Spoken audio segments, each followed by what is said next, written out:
CMC, for the people, by the people, and to the people. Citizens Movement for Change. Oh yes, a new day has come. Yes, a new day has come. Rise up, Liberia.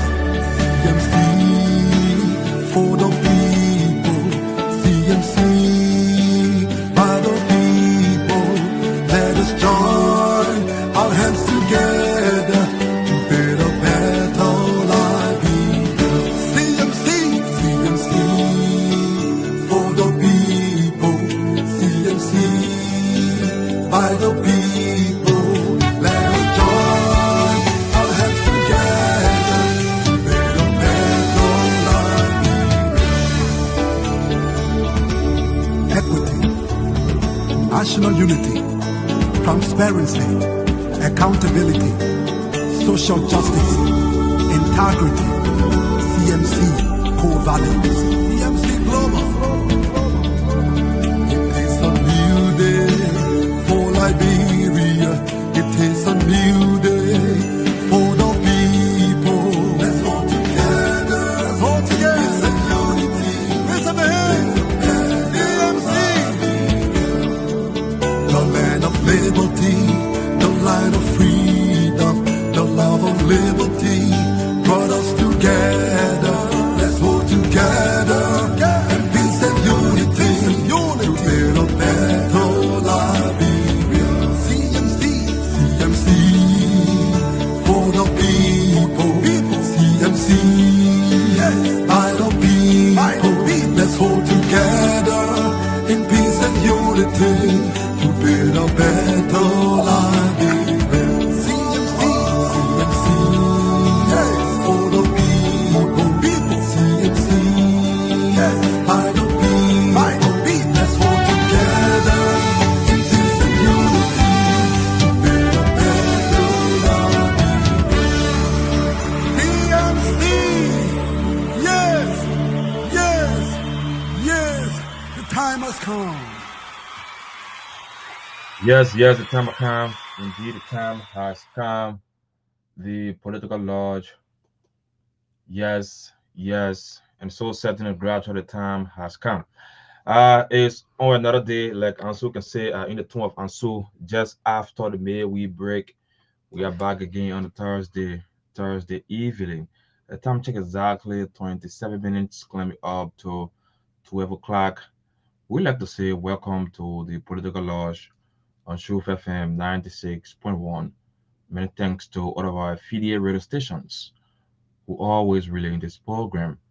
And we'd like to say many thanks to you for always listening and following the Political Lodge. We are live on Facebook and on YouTube and on Dr. Francine page as well. You can do what you can do just a follower or just do our favor rather by sharing the show or better still inviting someone over as we lead you through. Again, my name is Henry. Henry Jala is my name. And so Saliv, our team of panelists. We are here driving you up to the hour. So Ansu, how are you? So let's just leave it as it is, and then cross. Oh, I'm good. Cross over to Dr. WHC and Balan Grace. Welcome there. Thank you so much. You have to put me up here, my people. Why would you break, eh? You have to USA airport, huh? Exactly. I don't know what these men. Don't want it. One minute, then I say let's go, come on. CMC, yes, the time has come. CMC by the people, for the people, to the people, presented with the people. That's right. That's right. To thank everybody, people who watching right now. We see people on. I mean, you need to share the show. We are, very happy to be here. And today is a wonderful day. July 24th, so many things are happening. July 24th today is, my daughter's birthday. July 24th today we launched. Happy birthday, Renessa. You should have seen that cake. I hope you're going to show that cake. I will show the cake. July 24th is the day we launch our website that have everything. It's a very rich website that we launched today, and thanks to the team in the UK, especially to Madam Renee Matthews and her team for, putting a very beautiful website together for CMC. So we appreciate that, and I'm so happy to be here. I will turn it over to Doc right now because I don't even know what to say. The website just got me, I just happy. Yeah, you're so happy, so elated. I want to welcome you as my colleagues have done. As I always say, no matter what you're doing, where you are, whether you're working, whether you're driving from point A to point B, this is the show to listen to because on the Political Lounge, we talk about trending issues in the country, but we also promote CMC, the third lane, the political party that is making moves and breaking boundaries, just being the party that you want to be a part of. I'm happy today as well. I'm extremely elated. We had our digital website launch today, historical from many perspectives. For the first time, a political party. Listen now, this is what we're going to bring to you when we become when we sit in a leadership position, when we ascend to the presidency. I will be bringing to you, just exploring and showing you, exposing you to digital use. This is where the world is. And so for the first time in our country, a political party, the Citizens Movement for Change, CNC, informed members that they can actually, and people who potential members, that they can join the party. First of all, if you're a potential member, you can join the party by just going on your cell phone and clicking maybe 1 or 2 clicks and answering a few questions, and you'll be a part of Citizens Movement for Change. And if you are a member of the party, you can go do a few clicks and find information that you need. You'll be able to shop, browse around about some of the good things we have to offer you. You'll be able to read about Mr. Biddle's letters from Sacapie. It's going to be there. You're going to be able to read about the leadership of CMC. So there's so much more for you to be able to learn and know about. So I bet you, I want to ask you, I want to put you to a test. If you know of a political party that is doing what we're doing, especially when it comes to giving you information from a digital sense, from a website sense, please tell me, call in and let me know. But this is a breaking move for me. You muted. Yes. I mean, I just look. This is amazing. Henry, I saw Ansu today at the launching. I didn't see Henry. Henry, what are you? I can't hear you, Henry, Chief. I'm a technical man. I'm always in the back helping the folks. Oh, okay. Even at the airport yesterday, I was staying. So you the technical man. But look at this. Look at this. You exactly. See? Look at this. You go to the website. This is where Musa Hassan predicted that he will not ID that won't share. You go to the website and you share the show, my people. Yes, Esther signing Carter watching. I see Jonathan being there watching. That is on the Citizen Movement for Change page now. I don't see the other people here for that offensive page, but we need them. I see G Harrison, Yara, Delia watching. I see Brema, Kwe watching, Ibrahim Blama. Just share the show, my people. When you go on the area, look at it. This is 2025. That's how we're supposed to be operating. Absolutely. But CMC laying it out to you bit by bit by bit. This is how we're going to do. When you see our political leader take the organization, have a meeting and say, you know what, we need to go build roads in Magibi. These are some of the things we want to come up with that we will show you that how it's supposed to be done. First time in the history of Liberia for a political party, hands-on political party, fast-growing political party, we have a website launch, and right away as you register, you put your name in, before you load into the minutes, even 15 minutes, you got your ID and everything for the political party. When Babette did that, this is what he got. This is his ID. So I decided to share the back and forth with you guys. All the members then now going to the website to register and to get their ID, and you put your ID in your this morning plastic or something. Coming to Liberia, if I would bring CMC or ID holder with the rope that you can put on your neck. Yeah, was telling me that when you put your neck, you just put it there, you put your ID on there, you pass him out. The way we let ID, but even in the country, yes, sir. Yes. When the building you enter, you gotta have ID. Yeah. All the government buildings, you gotta have your ID to access it, especially when you're part of that building. So it's important that we have ID. So this is the ID. Share the news, share the show. CMC is on the go. We are ready. You know, these are some of the transformation we want to bring to our country. We start with our own party. It's so right here. But the other man looking next one, I did well. Yeah, he there. I said, I know. He looking good. Yeah, I like the quote though. I like that color. Very nice color. Yes. He got on here a yellow wave. The t-shirt, he has a yellow t-shirt on. And the program was very beautiful today. I mean, I really enjoyed the program. A lot of people will be hurt because like people, they are not used to or things in modern days. So we know that it confused plenty of them. They are very, very hurt. Some of them will say all kinds of things, but it is what it is because we are on the go and we have to show our people that these things can be done. It's just that the leadership of the country are not doing these things.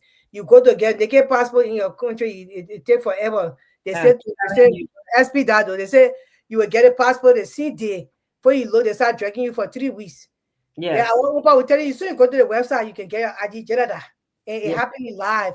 And tomorrow I will come here, I will show my own ID. Yes. Yes. The person when she go register, she will show her ID. So we got no problem. The people are gonna be posted in all the districts in the entire country. They will be helping people who don't know how to use the web. They will be helping people to do the IDs. We'll have people to show you how to use the web if you can, to be able to get your ID. Once you register CMC member, it's a privilege. It's a privilege to be CMC member. When you use your ID, you can access everything on the website. If you're a regular member, let it hit us. You will go there, you will see. But what we can see as CMC member, you can't see it. You see that it's different. What we can see in the website, we'll put our ID information. You can see it. So like it there. So my people are like, oh, let me move the chip here. I wanted to just let you know that the website is www.cmclib.com. That is the link for the website. So if you want to go out and check it out and join, we'll welcome you. And if you put that up again, I want to just say one of the things that I'm really impressed with. I mean, we are so above the trends. I mean, we are above the digital trend here.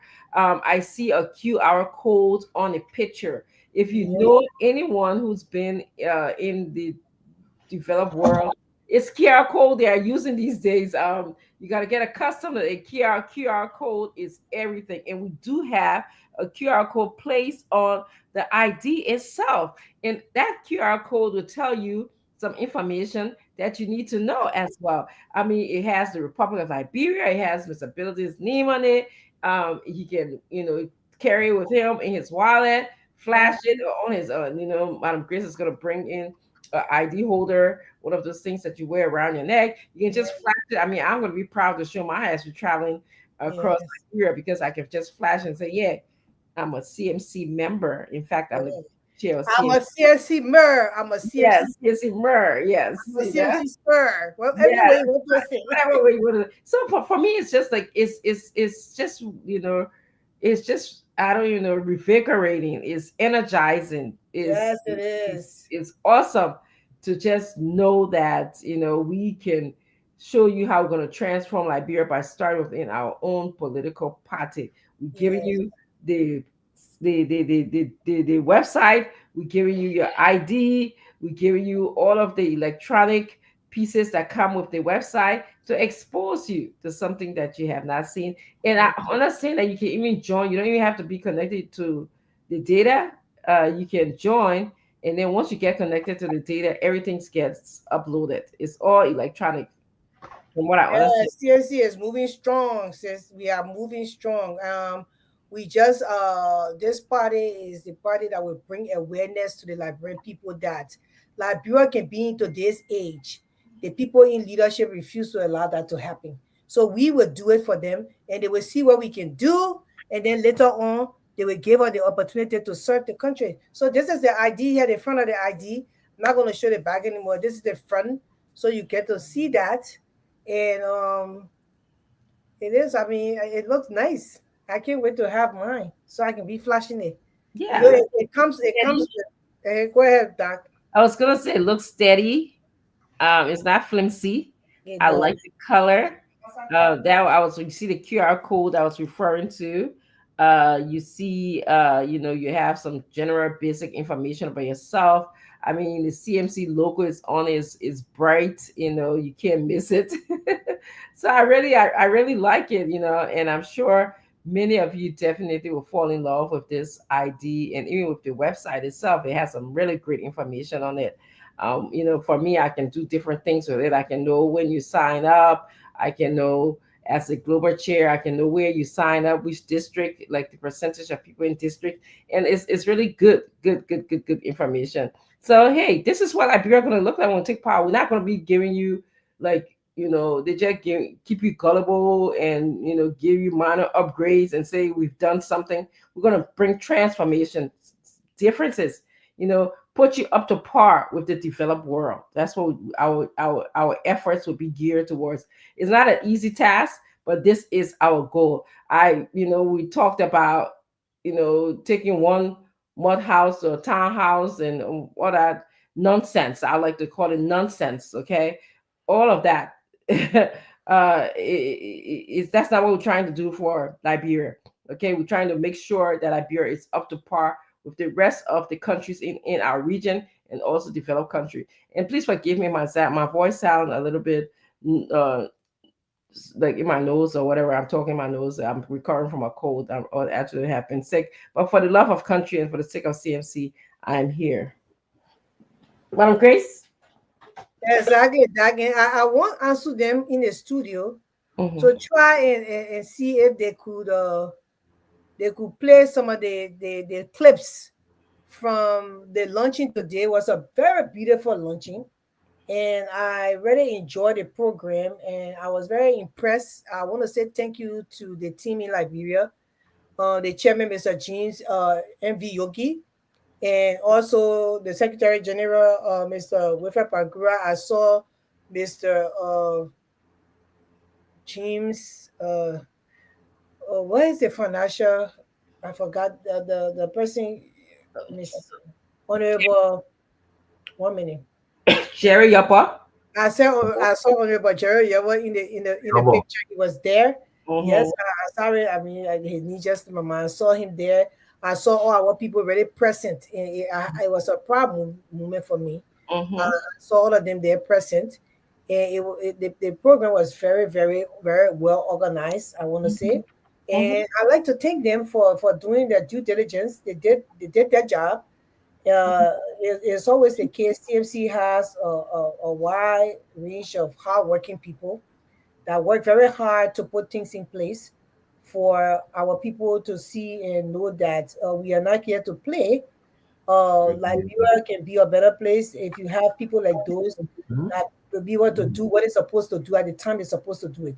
So I really did enjoy seeing them together and the way they were well organized and how they went on with the program, carry on very well.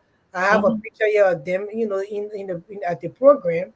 I want to show that. You see that? That's very nice. Very, very nice. Everybody in the yellow, most people in the yellow. I see Ansu there in here blue. Ansu, yeah, you there? That the picture I saw you. I see you. I see Ansu.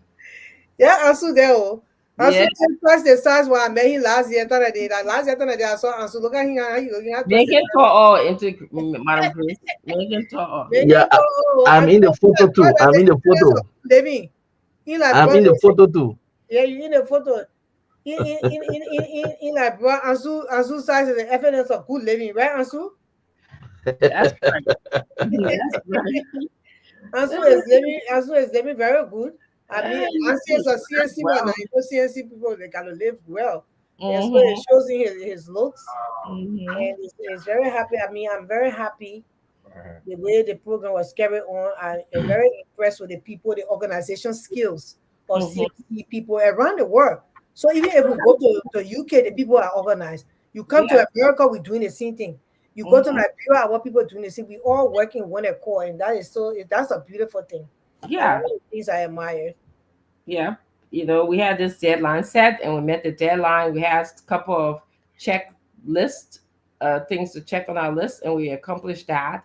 So this is how we're going to operate. If we're going to have a map as a roadmap as to how to develop Liberia, and we're going to have these deadlines that we have to meet. We're going to tell you that we're going to improve education, and by year 1 to year 3, children should at least have nutrition in school, or the teachers should be trained. They should have food in school, or they should have good. And so that's the example. We are doing it right now within our own party, and that's what we want to use when we come to Liberia.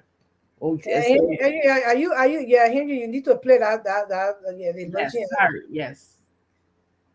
Mr. Chairman, thank you for a good show, a good work. Madam Chair, Honorable Yobo,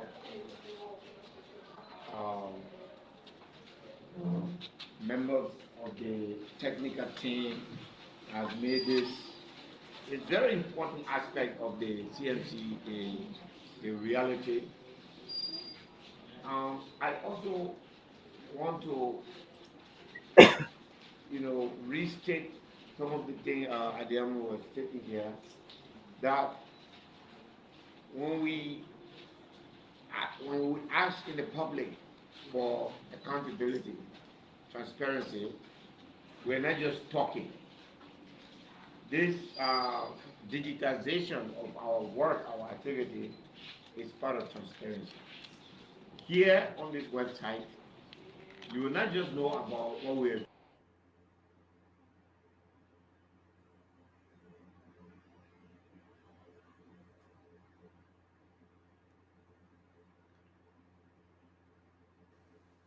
sources of the money. So we are not, if somebody gives us $10, if somebody gives us $50, the reason we're doing all of this is to force transparency. We have big parties here that have been roaming this country for 20 years, running it and abusing it. And yet, none of them can tell you, here is our list of membership. You don't know their members, you don't know their members' birthday, you don't know nothing because they don't care about the people, they only care about their votes. That's right. CFC is about to change that. Mm-hmm. Yeah. Mr. Chairman, thank you for a good show, a good work. Madam Chair, Honorable Yobo, members of the technical team. Okay, so it's okay, Henry, it's okay, because you're not playing the team the way the Honorable Pilate's speech was very correct. You just playing the team half and half with tire. So, but that was the that was the speech today. We were very joyful to see our website being launched to the Liberian people. We show our people that this is how it's gonna be.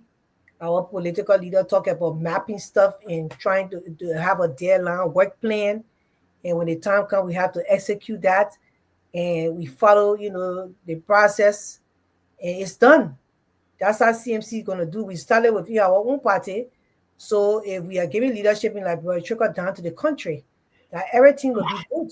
Our people won't have to suffer the way they're suffering. To digitalize something is not that hard, but the people want to keep our people in the stone age. And we're showing them that we don't have to be there.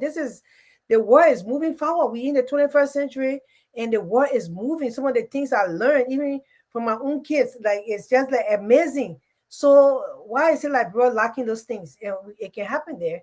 The internet system can be boosted up. The people don't have to be suffering for those kind of things.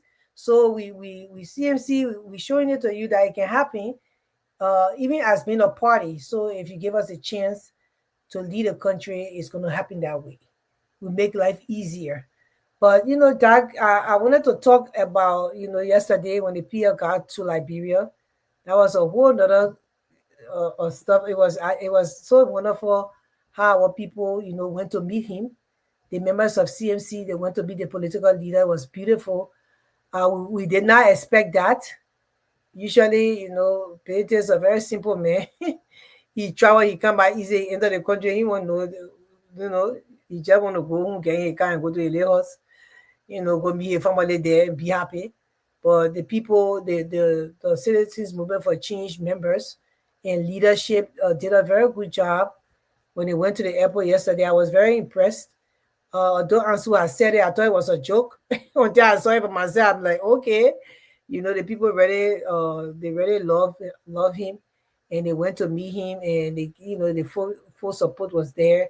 I like the way they carry on, and it was very nice to see that. I'm gonna play a little bit of video that Henry work are doing. Also, thank God when the month end, they will give me Henry money. Yeah.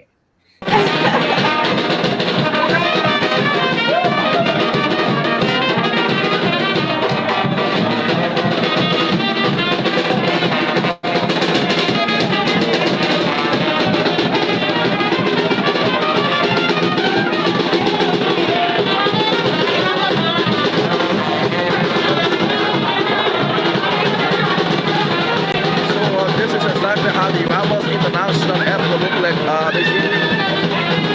For the arrival for the political leader of the Citizen Movement for Change, Honorable Mr. Hassan Bidake. We will very soon touch the ground. This is just how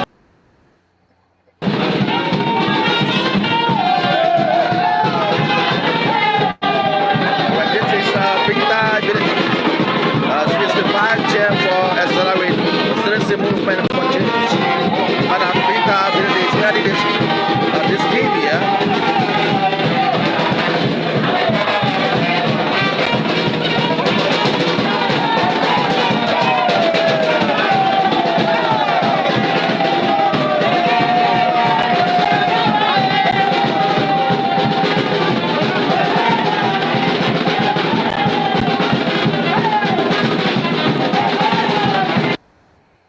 Yeah, so I mean, it was a wonderful time. I want to play one more. I want to answer giving the news. Well, you see, answer when the money we're not divided by him. Yeah? Sure, we have to divide him money. And you see how they looking at me. No sound they want, but very nice. I like the way they, yeah, that is so beautiful. Yeah, so our people went there. They met the political leader. They showed him love. That was a beautiful thing to do. I really admire that. I would like to say thank you to them. You know, especially the cheerleader for the auxiliary, Madam Binta Ability. She always is on point. Very strong fighting woman. I really admire her strength. So we thank God for that. You know, um, yeah. Yeah, I mean, it was heartwarming. I think I have Mr. Honorable Billy and I share the commonality that we just prefer to be simple and go to our family and our little home. But it was heartwarming to see that people came out to show him love. They were impressive group of people. So I really, really liked the music, the dance, the camaraderie that they were, you know, demonstrating at the airport. I didn't believe it, although, like we said, Ansu told us to get ready. But it was good. It was quite impressive, to welcome Honorable Billy to Liberia in such a fast, great manner. Um, I Yeah, want also to speak on it because he was there live, yeah, yeah, and he yeah. carried on the stuff. So also speak. yeah. Mhm. So yesterday and the what you said and also from the video we are watching here that was just how it was like yesterday at the airport, and especially I did about the early stage, and that was what people were just thinking about. I just about early stage. Who know who's this person that put a little about number? You know, I did about normally at this type of time at the airport, maybe it is a church conference. You have bishops, coming from from the U.S. other parts of the world, where you have the churches will just will go there to meet. So you always have that type of huge gathering for now. So it was a very surprising note. I did about early stage and not for the ruling. Not for someone see maybe at the ruling party. or someone say maybe from the major opposition. But this, strange, name, it has this bounce up. Baby have came from the mono. They're like a walking child. We've talked about number yesterday at the airport. Yeah, and uh, the supporters were there. That already came out of Grace. They got at that airport between 3:30 to 4. So and that, in the flight was what we expecting to fly by 5:36, in which the political leader would be the country. So at that early stage, 3, 4, the people already at the airport honor that rain, Hmm. honor the rain and waiting, and nothing could stop them yesterday. Wow. And just what I said, it's just about it's just about love. This is just natural love. It's Uh, blessing, man. Blessing. He says a yeah, blessed this is man. just this is just grace. This is just about when people see someone as their as that person to bring transformation, to change things around. They just see it into that person. Nothing could stop them yesterday. And the PR came in, at the airport, landed. For the rest of the time, you're having some, no indoor meeting, with friends. The guys were there seeking until he came out of that place. And it was Mr. Ability.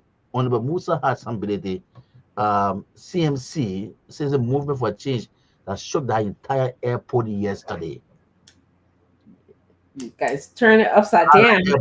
Very basic yesterday. So I know when the team left from there, when the guys left from there, the people at the airport are saying, what we saw just now. So are we into 2027 or 2028? No, Yeah. we are still into 2025. But a very loyalty party in which the people are very committed to turn up to receive the political leader yesterday. So it was a wonderful time. It was so great. The band team were there, just playing, and everybody just dancing. The women congress head, Madam Besa, Alice Besa, they do dancing. Madam Oh, Binda she was Bility, at the airport yesterday too. yeah. Oh Madam Binda wow! Bility, Vasia for Accelerate. She was also into the youth, Oh wow! chair, the SG, the chairman. And it was just a happy time yesterday, and they saw the love So for you know the the support. chairman and SG were there as well. Yeah, they saw the Okay, love for the I mean, supporters, and I love the people style, man. I love their style. Just that how was the momentum. they people want to be here at the United States airport Yeah. in New Jersey when he came to America. Although were not many, but the heads went there, and it was beautiful to see that. And then when he got back home, the head of the parties and the people, regular Hmm. members as well, went to meet him to the Rio International Airport. Dete is a blessed man. He is, some people are born with that. You just can't do nothing about it. You just gotta accept it. Yeah, and sniff the coffee and keep moving. Yeah. But some people are just born with that blessing, and it is what it is. But it's true. I mean, uh, I am really, really, really happy that you guys did that for him. I don't think he expected that. To tell you the truth, he was, Especially, it was just on a very short note, though. yeah, Yeah, just on a very short note, and what was a surprise? Maybe the executive of the party, I would say, because he coming back home. Nobody knew the Pacific time. You guys said Tuesday, and Yes. for that Wednesday. So Yeah. to still have that type of number, and where people are still waiting, Hmm. waiting. So yeah, as I said, it's just about being committed. You have that type of supporter with high commitment, loyalty indeed to the party, and that momentum started from yesterday. It was what ended today during the digital platform launch. The momentum from yesterday is what we're into the program today. yeah. Awesome. So that Awesome. is so the year. I mean, they're launching today, and yeah, I spoke with him briefly. I was like, okay, what's the plan for the launching? He said, man, I get no plan. Oh. I also will go attend the thing. I said, oh, You cannot play just go. He said, yeah, oh, the poppy playing the thing. I just tell you, I'm going there to go speak. I said, wow. But look how they playing it. You Yeah. know, So you got people in place to do what they're supposed to do, and they are doing it. That's an example of leadership. Yes, that's an example of leadership. When you have people in place to do what they're supposed to do, you don't have to be bringing down a neck. You just go in there and you will see everything just playing in place. That's how our government's supposed to be ran. That's how our country's supposed to be ran. That's why organizations supposed to be ran. And that's how political parties are supposed to be ran. Congratulations to Mr. Yogi and the rest of the officers and executive members of CMC. I congratulate these people. And I hope they can come on the show so we can talk about it more because they really did a very great job. And I really, really enjoyed the program. And you know me, I didn't want to open the picture. I was be looking everything. I saw everything was just in place. That already know me for that. I stretched everything on and look at it good and everything was in place. I was really impressed with how they organized the program today. And also really impressed the way I want to go be our political leader because you know we don't joke about our political leader business. We don't joke with so the way when we really appreciate that. But Henry was there. Yeah, yeah. You know, the man was standing behind the camera. Yeah, so you know, one thing that caught my attention while we're waiting for the arrival of the PL, the team from Margibi, yeah, they went with a banner. You know, they printed a photo on it. They printed a photo. And you know, to be very honest, I didn't know where that crowd came from. You know, we just saw them coming, they penetrating the gate, you know, chanting the battle crowd. You know, I was like, wow. You know, chanting their political slogans, you know, with a big banner with a PO on it, you know, welcome back, you know, that was actually you know, welcoming. But we never expected them because we left with a convoy from Maserado here to go out with the PO. Just to all of a sudden we saw the chapter from IGB, you know, the boys, the women, they were in their numbers and they were in the rain. Come on. You know, it just beginning, you know, everybody just like people who are even going though they were having flight, they want to see what's actually coming happening. They just delaying, they will go in and then as the band playing, you know, they will come, you know, just want to see the P or some people like ask, you know, but who's this? Somebody said, what I must have been today. Oh, I see them before you. Let me stand to see what I see them here. Are the yellow people, the poems are the yellow wave, are the yellow wave people will say, yeah. So about just like you know, a big sack wherever just waiting to see them. But that's how you know leaders are born, they are actually born. When people get your heart, it is during the tough time. You get to know your real loyalty. Yes. So we do appreciate them, especially that people from IGB. I was very I saw the Margibi. You know, I've been seeing the banner picture on social media, but I never knew they had a real actual banner. I saw the banner was there. Oh my god. But you know what? Let me tell you something. Honorable Ability, this man is blessed. People don't understand he is actually blessed. Some people are born with those kind of blessings, but then he's kind and humble. You know, yesterday I was sitting down watching my late show in my hospital. I said, "Me just take a break from CNC because I don't wanna." They will just be calling that offense. Again, let me rest in the play. I can't sleep in there. If he's supposed to come here, you will say that you don't want to make my own family sleep. Yeah, I said, "Me just rest." I put the phone down. I said, "Me watch one show to there." I sat in my chair. One man call me again. They see CMC, but the man call me. I said, "Ah." I look. I said, "Let me just answer." As I said, "Since great, I beg you. I got somebody on the line. They want to talk to you." I said, "Okay." So the man got on the phone. He called him. He said, "Hey, sis Chris, I beg you. I want John CMC." I said, "But you got to beg on my brother." CMC is open party for all abuse. I said, "Yeah." He said, "But if I join, my heart will not do me right." He said, "I just call you. I want to tell you my story." I said, "Okay, what's your story, my brother?" He said, "I'm Musa Benete, man. The way that man is so cool, man. I only God." He said, "You know when some people blessing it where people don't understand how, but that man is good." He gave me the year. He said, I think it was in the 2000s. They imagine I wasn't Dakinokon. He said he was to one store. I was store in Liberia. I think the government had sent him for some training. He came back to Liberia or something like that. He said he was at the store. He was so get a cell phone. Mind you, he went to the store with $600 to get his cell phone here. And look at that, he last $600 he had. So he was there. The man said, "Oh, the cell phone at 700." Talking. That's 700. He said, "But hey, man, I guess 600." The man said, "But the cell phone is not 600." So he's sitting down there, standing out there thinking what he was going to do. I said something that said like, well, he lost the thing on him, for the Yeah. So he said, right while you were talking, Musa Bilete just came from the back in the store, and he and this the only man were having a conversation. And he said, "Oh, yeah, hello." Say, "Yeah, hello."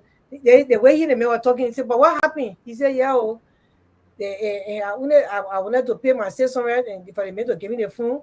And then he started explaining to Bilete what was happening. Bilete said, "But take the phone." Then he said, "Oh, okay, thank you." That $100 more just put on the Bilete said $100 more. I said, "Take the phone. Don't even pay anything, just take it and go." He said the way he took that phone, he said he was walking there, he was walking on air. You don't explain when something like your last. He said he was just walking on air for his phone. He said he showed me he gave me the location, Rana and something on the street. He for his phone, he said on Broad Street. He just still could not believe that he had gotten that phone for free and he still had access $600 in his pocket. He said that thing he would never forget in this one. He was telling me, he said, and he had been following the main political agenda, what he does. He said for many years, since that man did that good for him, he haven't got in contact with him. But he said he just been following him, man. He said, and this man, the things he would do for like people, the kind of projects, the kind of way he helped the Nima District 7, or Nima County District 7 people, the things he do across the country. He said, nah, this man, if we gain the opportunity just to lead our bureau, this man will really help this country. But I told him, I said, yeah, but we have primaries also. You can't join. If you want to be the Senate bureau, then you can't join, so you can vote for him in the primaries. He said, oh, okay, says Grace. And yesterday, he became a member of CMC. I still have to add him to the chat room because I have 1,010 things to do, so I couldn't add him today.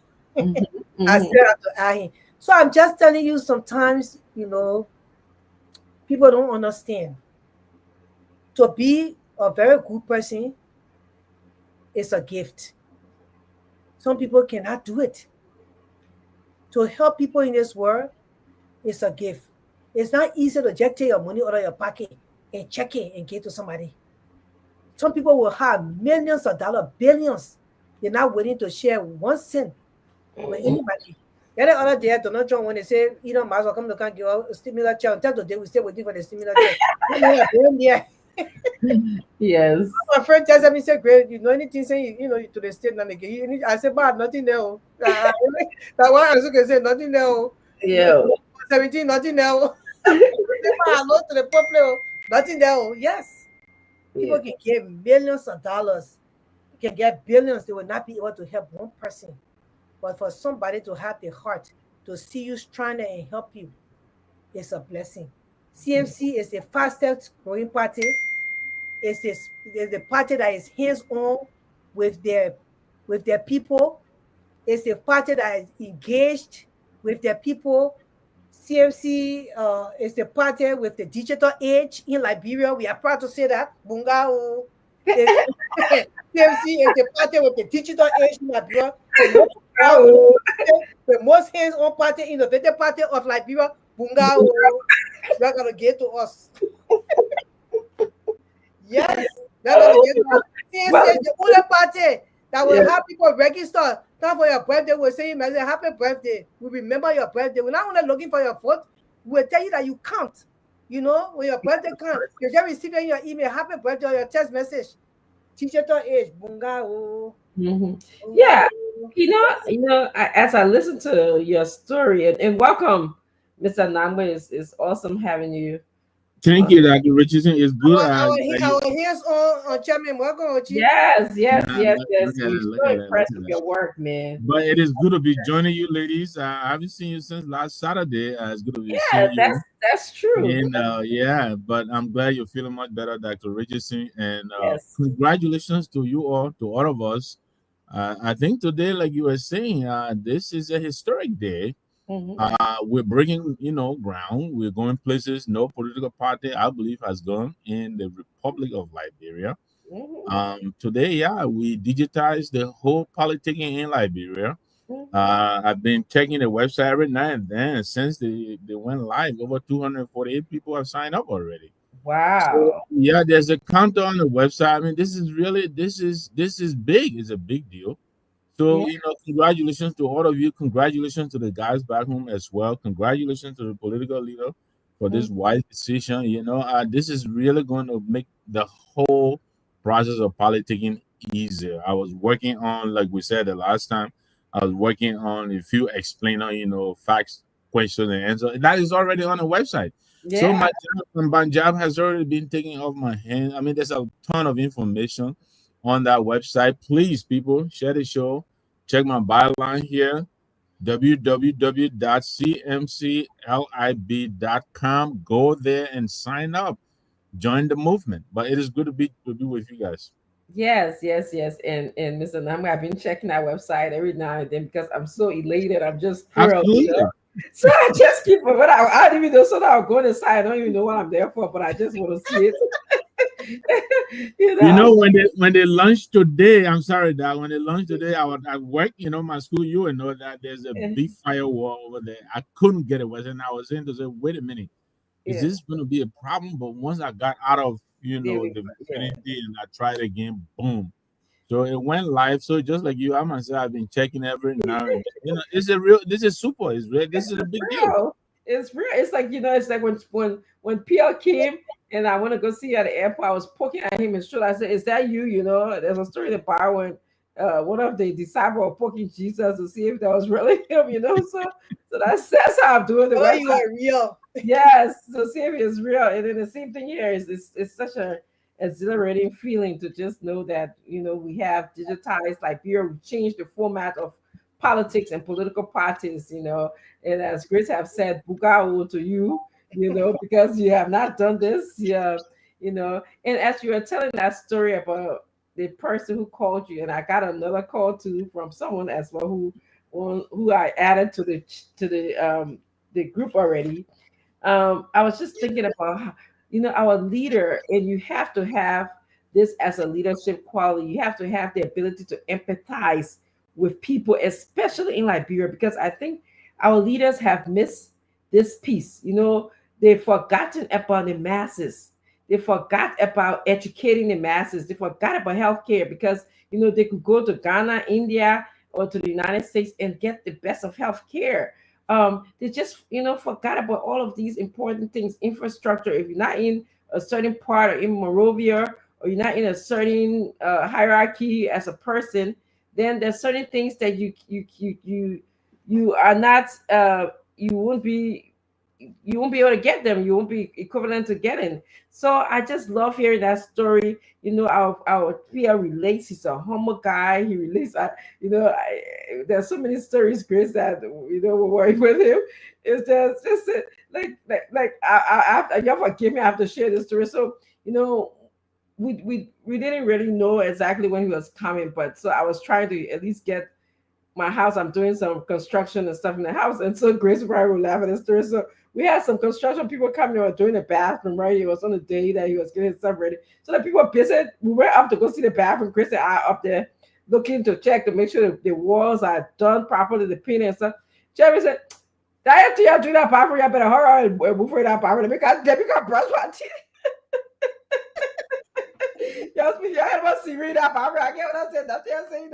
Just the people they understand. But we Chris and I said do exactly. But it's that sense of humor that he has, that sense of relatedness, that humbleness that he just sort of gets, to connect with anybody. And this is what he wants to bring.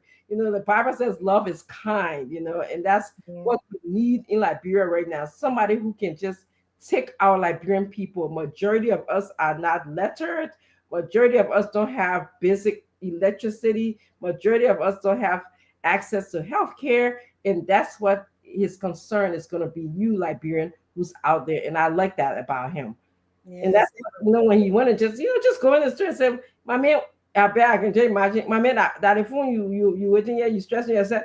I beg you, get me. I got one other story. That one was in Rhode Island, so we're in a hotel, right? Mm-hmm. And then so he booked the room, so everybody. I went and changed my room. Mm-hmm. I said no, I went change my room. I went way upstairs. I went downstairs. Yeah. I went to my own room. It was while Diana was in suite. I was in something like this. But I said, but how my own room? I saw I called that. I said, great, my own room got a suite. I said, oh. No, I don't want a room. So, you say, oh, you see that you don't want it. So anyway, while passing up and down because of the room, but then they had to change my room, to give me another my real room. Cause I have my room, I changed it to another room. But I was the problem. They want to be high up.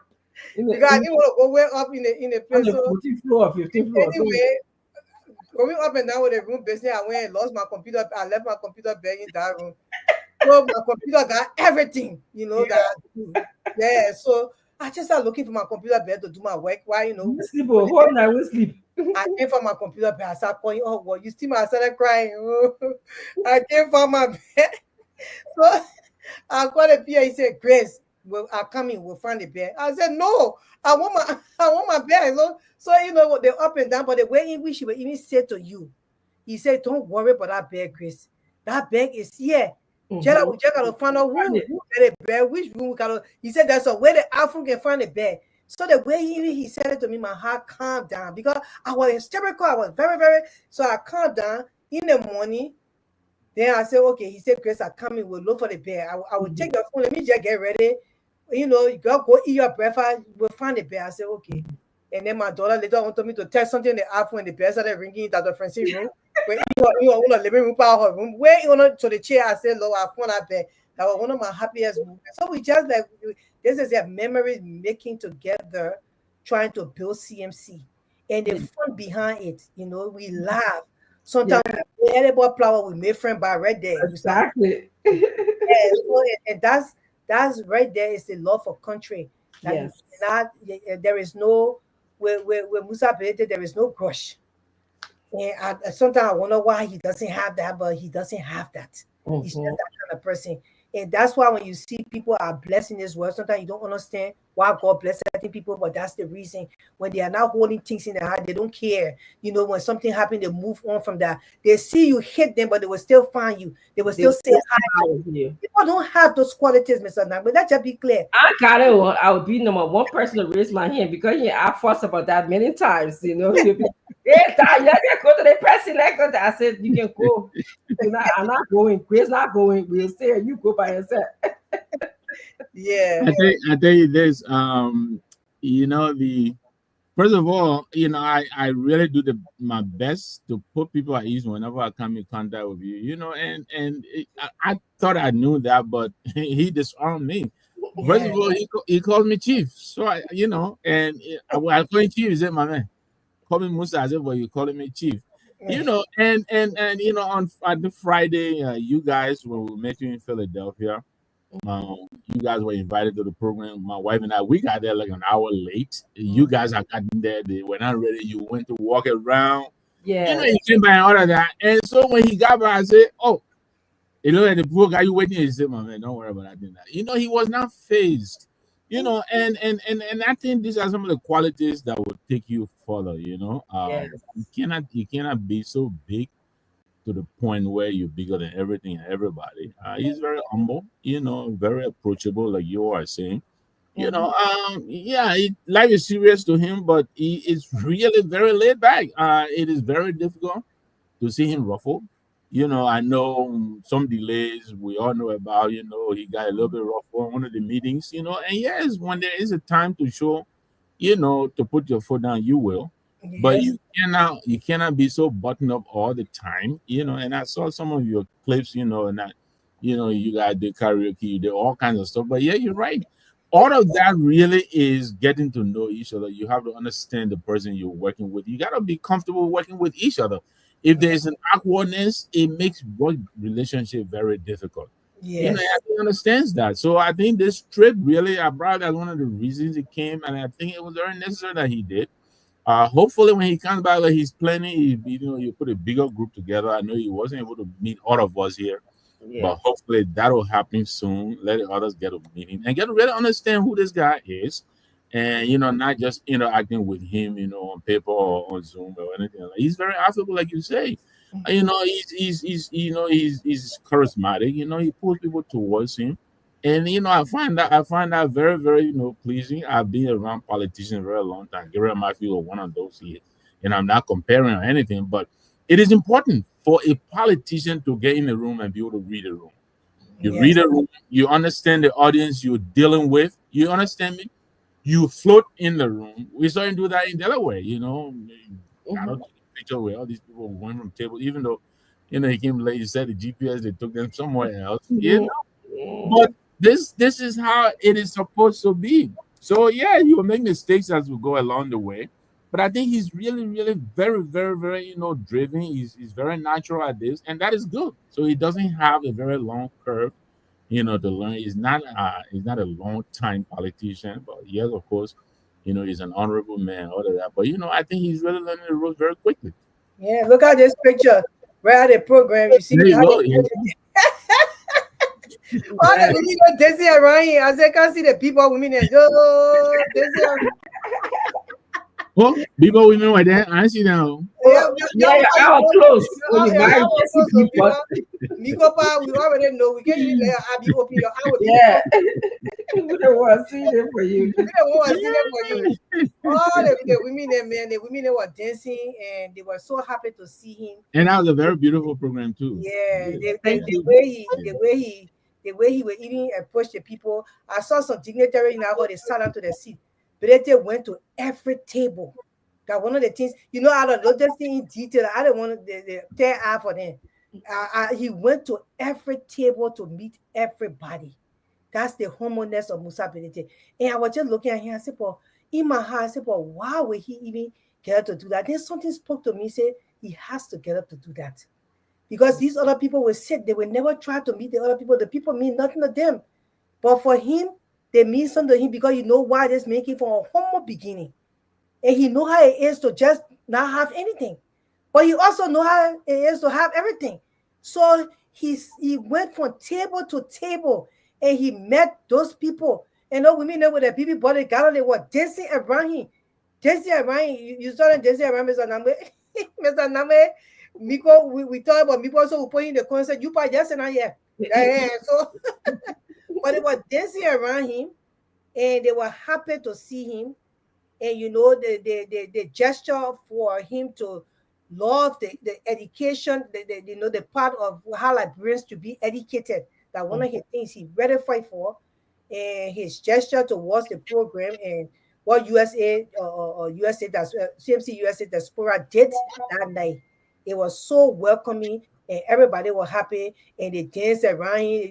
You can see me dancing on the side. But the other girl with the red thing, she had. Wait, you were part of the women you were just talking about? Yeah, Dr. Francis, in the corner, yeah. You're right in the middle there. Yeah, you see my people. Right. We all eat a dancing penalty. We did. Yeah, I had a wonderful time. Yes. And and you always know when you become a big person, which he is. He's an honorable person. He's the legislator. Then he's a political leader. There's a certain amount of intimidation that comes with that territory, and I think he gets it. Just like you're saying, Grace. He went around to every table. I mean, the amount of people who asked him to take pictures, and I never saw him once. Seemed like he was disinterested, and I think that's how it should be. You should be approachable because you're in the business of persuading people. You can't force anybody to be a part of CMC. It is the way are with people that will persuade them to want to be a part of what you're doing. And I was very, very excited about what I saw over there. And for somebody who pay attention to human behavior, it's just a sense of empathy, his relatedness. His kindness, the manner in which he understands people, his ability, like you said, to read the room. And when I look at that, I think about how can he extrapolate that? How can he use that to Liberia? How does that relate? Because I'm always thinking Liberia, and I see that, I see that he's going to work very well as, a leader of our country. He's going to be able to relate to the people. He's going to be able to, understand the needs of all of the people who we kind of call, for lack of a better word, the marginalized. I'm going to say marginalized people because I hate using the word that we use for them right now. And that's important for me. And so if you in this business and you're looking for, I'm going to be the one to be the pastor, and when you go to church, they can tell you, say, if you want to join a church, you're looking for a church to join, you can join this church. If you're looking for a political party, you're tired of the United Party and the CDC all the time. Those two parties, we'll talk about them tonight, what they're doing to our country. You can join CMC and just get a different twist. think outside of the box, If you want to be seen, Doc, if you want to be seen and you want to be recognized, yes. If you want to put your hand on the deck and say, I'll put my hand on the plow, let's do the work. If you want all of that, that's CMC that you're homo.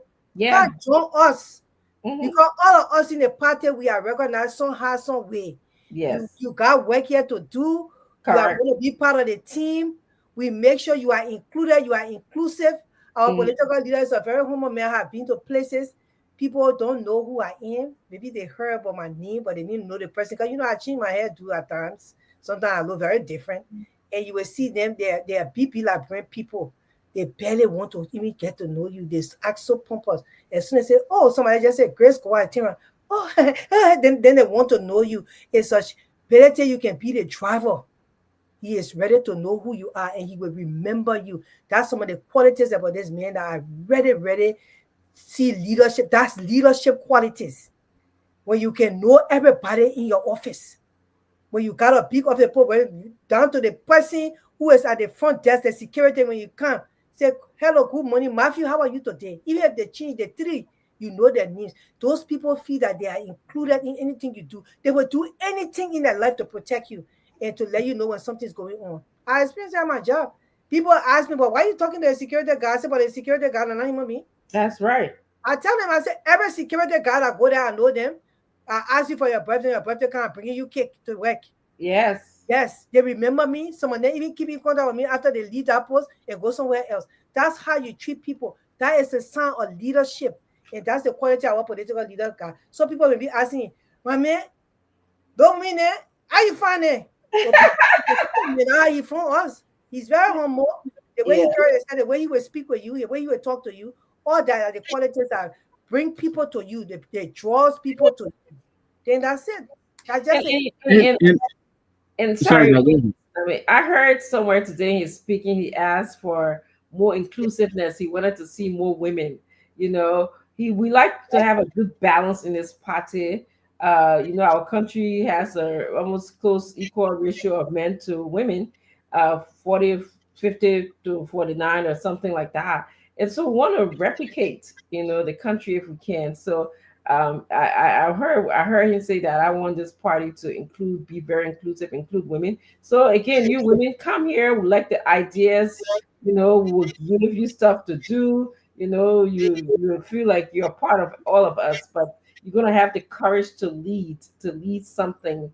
And of course, I like one of the banner we have said the strength to serve. We're gonna empower you, we're gonna talk to you, we're gonna, you become family, in this political party. When I saw Mr. Namis show up to support, I was involved in a event over the weekend, and Mr. Namis showed up to support, the event. Of course, he wanted to see the PL as well, but he was there to support, the Bunk Education Center and the Association convention, and as he said, it was a great program. So yeah, this is how we become a little a family of political party members. So yeah, I was going to say that first of all, you two are celebrators now. Don't be shy about it. I know you're being modest, but you came from me from the door, and I told my wife, I said, I was at the door. Dr. Richardson even got me at the door. And then I saw. You can't leave me off because I don't want to say her too now. I didn't even finish. I sat on by you at the table the whole time. That's right. Exactly. And so, I had a lot of people coming to, who did with me? I said, well, these are all CMC with me. So I heard a political leader talk to them, and we're lucky that way in the CMC. We're getting the best brains, female-wise, and we're fulfilling the requirement of the Constitution. That's right. It's a win-win for us. It's like you're doing the best job you love to do, and you're getting paid doing it. So we got you guys. We got, I watched the room today. A lot of women in there. Ms. Besa. There are a lot of women who spoke up today. Yeah, well balanced, very educated women. They know their stuff. So, this is a good day for CMC, and I hope we attract more people as we go along. A lot of people, based on the appearance in Delaware, I know a lot of people will join us. And Mr. Va in the comment here, testimony, he wants to know how to join. I put a link in there, and I noticed today too when I put a link, there were a lot of people under my page who wanted to know how to join. I just put a link. It is so easy now. I really enjoy you doing that. Whether you're using your phone or you're on a laptop or whatever it is, people, click the link cmclib.com, www.cmclib.com, and it will take you to the page. Join us. Mm-hmm. We'd love to have you. Join the team. Amazing team by the people, for the people, along with the people. We are with the people. Everything is for the people. So join the team. Well, you know, Mr. Gamwe, that just changed course a little bit from CMC. You know, a lot of stuff have been going on in Liberia. So I wanted to stress on that a little bit more. I talked about it yesterday, me and Doc, on Tuesday. Concerning development, you know, I am very passionate about developing Liberia. I really want Liberia to be a developed country. I don't think the development process, the development, you know, with the different political leadership in the country has not been really fast enough for me. Then when I come to look at the budget in the country, the way the budget is carried on, and the kind of money that people take away from our people, it's kind of painful to me that the country is still not yet have been developed compared to other countries. So, you know, I share a post the other day. President on July 15, President Mohamed Mahama from Ghana, he decided to cancel the fuel allowance that was allocated for the political appointees with immediate effect. They were giving these people fuel oil for their cars and stuff like that. And they may cancel that because it take away from the country. So I was wondering whether Liberia could do that, you know, because I feel that Liberia can be rapidly developed, but the money is just going to one set of people. The people working in the government are already there, you know, especially in the three branches. They are already enjoying the money and the wealth of the country, and the common man don't have anything. I mean, they leave our people to suffer. If you were getting people or gas slip and scratch card money, you may as well bring the welfare system like Brussels. Single mothers, they can be stopping for food, and the children, they can be getting free food in school. Like, it's just a fair thing to do. But like government spent around 24 million US dollars for fuel and fuel for vehicles, and $79 million for people generator in their homes. You know, all these senators, then the government pay for their homes to have generator for current for them to see at night. Why those monies can be used to just electrify the entire country? You know, so it bothers me, and these are the cuts that they need to do within the government that they are not doing. So development is not rapid in the government the way the way government is supposed to carry out. So those things bother me. And then the director general of LBS, he's a very talkative man. I heard that he's going to be running for representative. So now he said he was doing some work in Liberia. He said he has this thing that he dedicated to the country, which kind of to me is mediocre, and I also feel it's a blow to the people. I feel that it's disrespectful.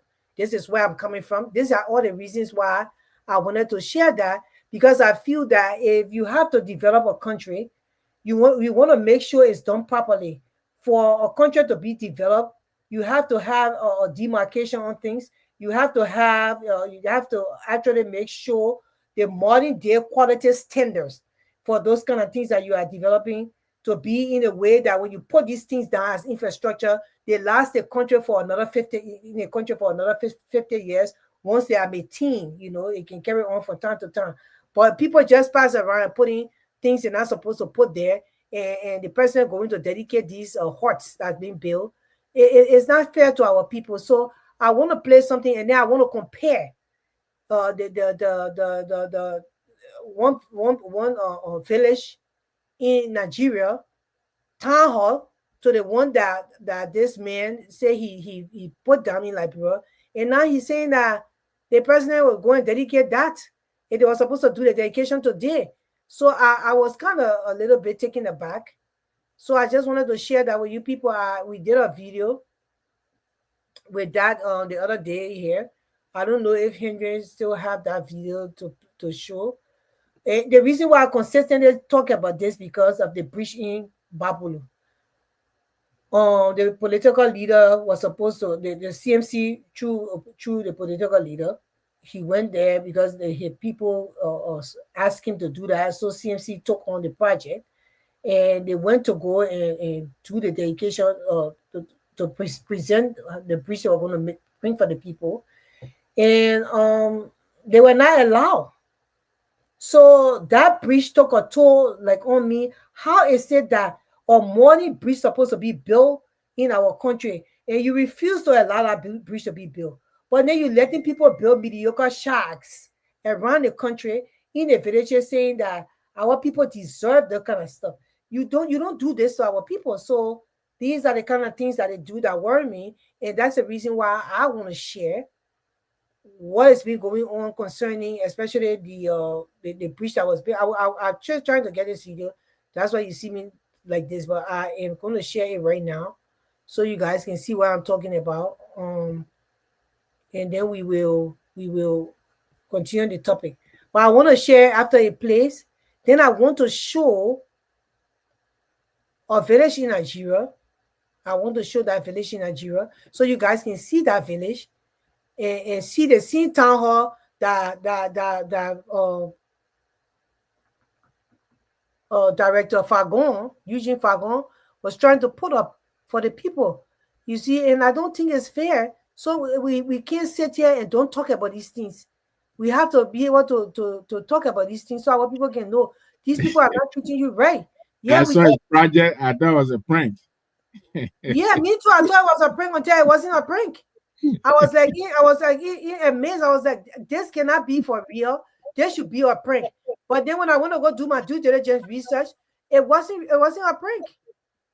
And for me, it was just freaking sad to see that in this time that these things are happening in our country and the people are just taking it for play. You don't take those kind of things for play. So, I don't know what you have to say on that. I'm still trying to see if I can find a video. I see William Kennedy is here. William, welcome to the show. Welcome, my man. You gotta tell about LIB. Don't forget. What's up, boss? Yeah. And let's see your face. I got some right now. But William just came from Liberia. He was in Liberia for like 5 days. And he went to the party. He went to see the party heads. And if you don't know, William Kennedy is the mobilization recruitment chairperson for the entire USA diaspora. So he's an executive member of the CMC. So he was in Liberia recently and he had a wonderful time. He kept on calling me while I was on duty with the PR. They said, boy, you can't be a friend now. What am I going to do now? He said, I just calling you trying to get you update. But where you can give us a little update on your trip you made to the country before I come up with my video. Hey, how you doing, good people? We're good, William. Welcome back. Oh, thank you. But like Grace said, I mean, it was a wonderful few days stay in Liberia. The first thing that took me away when I got to Rawa Fee, I know other people think it a big joke, but for me it was a big deal that the political leader had one of his car and his personal driver waiting for me at the Rawa International Airport, that which was great. And everywhere that I visited in Liberia was all about the CMC. We visited one or two little community, me and his driver, talked to ordinary people. And everybody's trying to see exactly where CMC coming from when like Grace talking about the changes. And I were able to ask one or two people one or two questions. Don't Liberia have a tailor union? And they say yes. I said, don't you think Liberia is capable of sewing their own police uniform and for the immigration and all of that instead of importing all these things all the time? And I said, oh yeah, that's true. That's okay. I said, don't we have a lot of carpenters in Liberia here too that is capable of producing furnitures for all government agencies and ministry? They say yes. I said, and those are things we stay important, right? Yes. I said, okay. So these are all some of the changes when we talk about CMC citizen movement or change. These are all things that our political leaders see for the future. And this will be reason why there will be a lot of jobs that will be created. Let me emphasize on GSA. I say, can you imagine up to now government sent their cars to Alliance Motor or the big corporation to service their own cars? So I don't think it will be possible that the government can have a real massive GSM motor pool workshop that every government cars go there for services. Do you know how many people the government will take off the street and provide job for their family? And all the young brothers say, oh, you know what? We never thought about it that way. I said, well, then y'all need to come home to the party that would deliver the goods for Liberia and give birth to the new Liberia. So my short time there, the driver myself was able to mobilize, I think, almost 25 to 30 people. There's one old man who volunteered. He said, look, I want y'all to come plant your CMC pole in my yard and put the flare up. Any day, anytime, I give you my yard for that. So, I mean, we CMC is the party. It is the way I seen it. I was there. I visited some. I'm telling you, I don't even know how to start the conversation, Grace. But my stay in Liberia was enjoyable. Everywhere I went, I preached the gospel of CMC. Amen. Amen to that, William. I'm happy to hear that. Nice. Yes, we can hear you. You are muted. I'm particularly. I said you had a wonderful time. You were able to push CNC agenda at the same time. So you went to play and then you had work to do and you did your work. That's very good, William. Yeah. Thank you. I mean, even in Ghana, when I stopped in Ghana, I missing my flight. I did preaching the gospel too. I got one or two guys, no more from Ghana. I just got to talking to them also. The other one promised that he would do some work. He would get back to me. So I'm hoping when he get back to me, that I can get back to you or Dr. Franciona or that note. But seriously, movie. Another thing I was observing, like, bro, most people who play some part within government, whether the secretary or office boy so far, those are people who are afraid for now. They just sitting on the fence because most of them know if they come over right now to register and be part of CMC, they don't have job for tomorrow. That's true. So most of them will just hope. Most people that, my man, look, we wanted to join the party, but we got to just hold on for now because if we register today and people know part of CMC tomorrow, we won't get no job. That's true. So we'll just hold on, but we know your political leader don't have the power right now. If 20,000 will lose our job to pour back on payroll, so we just hold on. We'll keep praying for you, but at the end of the day, we coming home. So I think that was good too. That's good. Good news. Good work, William. I appreciate it. I particularly like the story about the man who said we can put our pole in his yard and end of the day and raise our flag and let it fly in his yard. I like that very much. Yeah. Thank you so much for your hard work. Nice. Yeah. So Asu, Henry, can you just play that video with? I can't find it. I want to play that video with the Director General of LBS. Is a place that he has in I think the president went to dedicate that place to the color what he said on the video. And then when you finish playing there, I will show the Liberian people of village in Port Harcourt. The same thing he built in our village there, that the same thing they put built, we compare it to. Yeah. Our people, Liberian people deserve better. If you put a structure, you need to put a modern day structure in the country so it can last for another 50 years. So this is the Old Town Kitchen.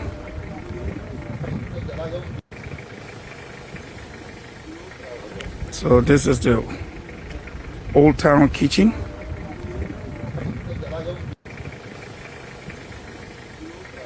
So this is the Old Town Kitchen. Are the new one not coming?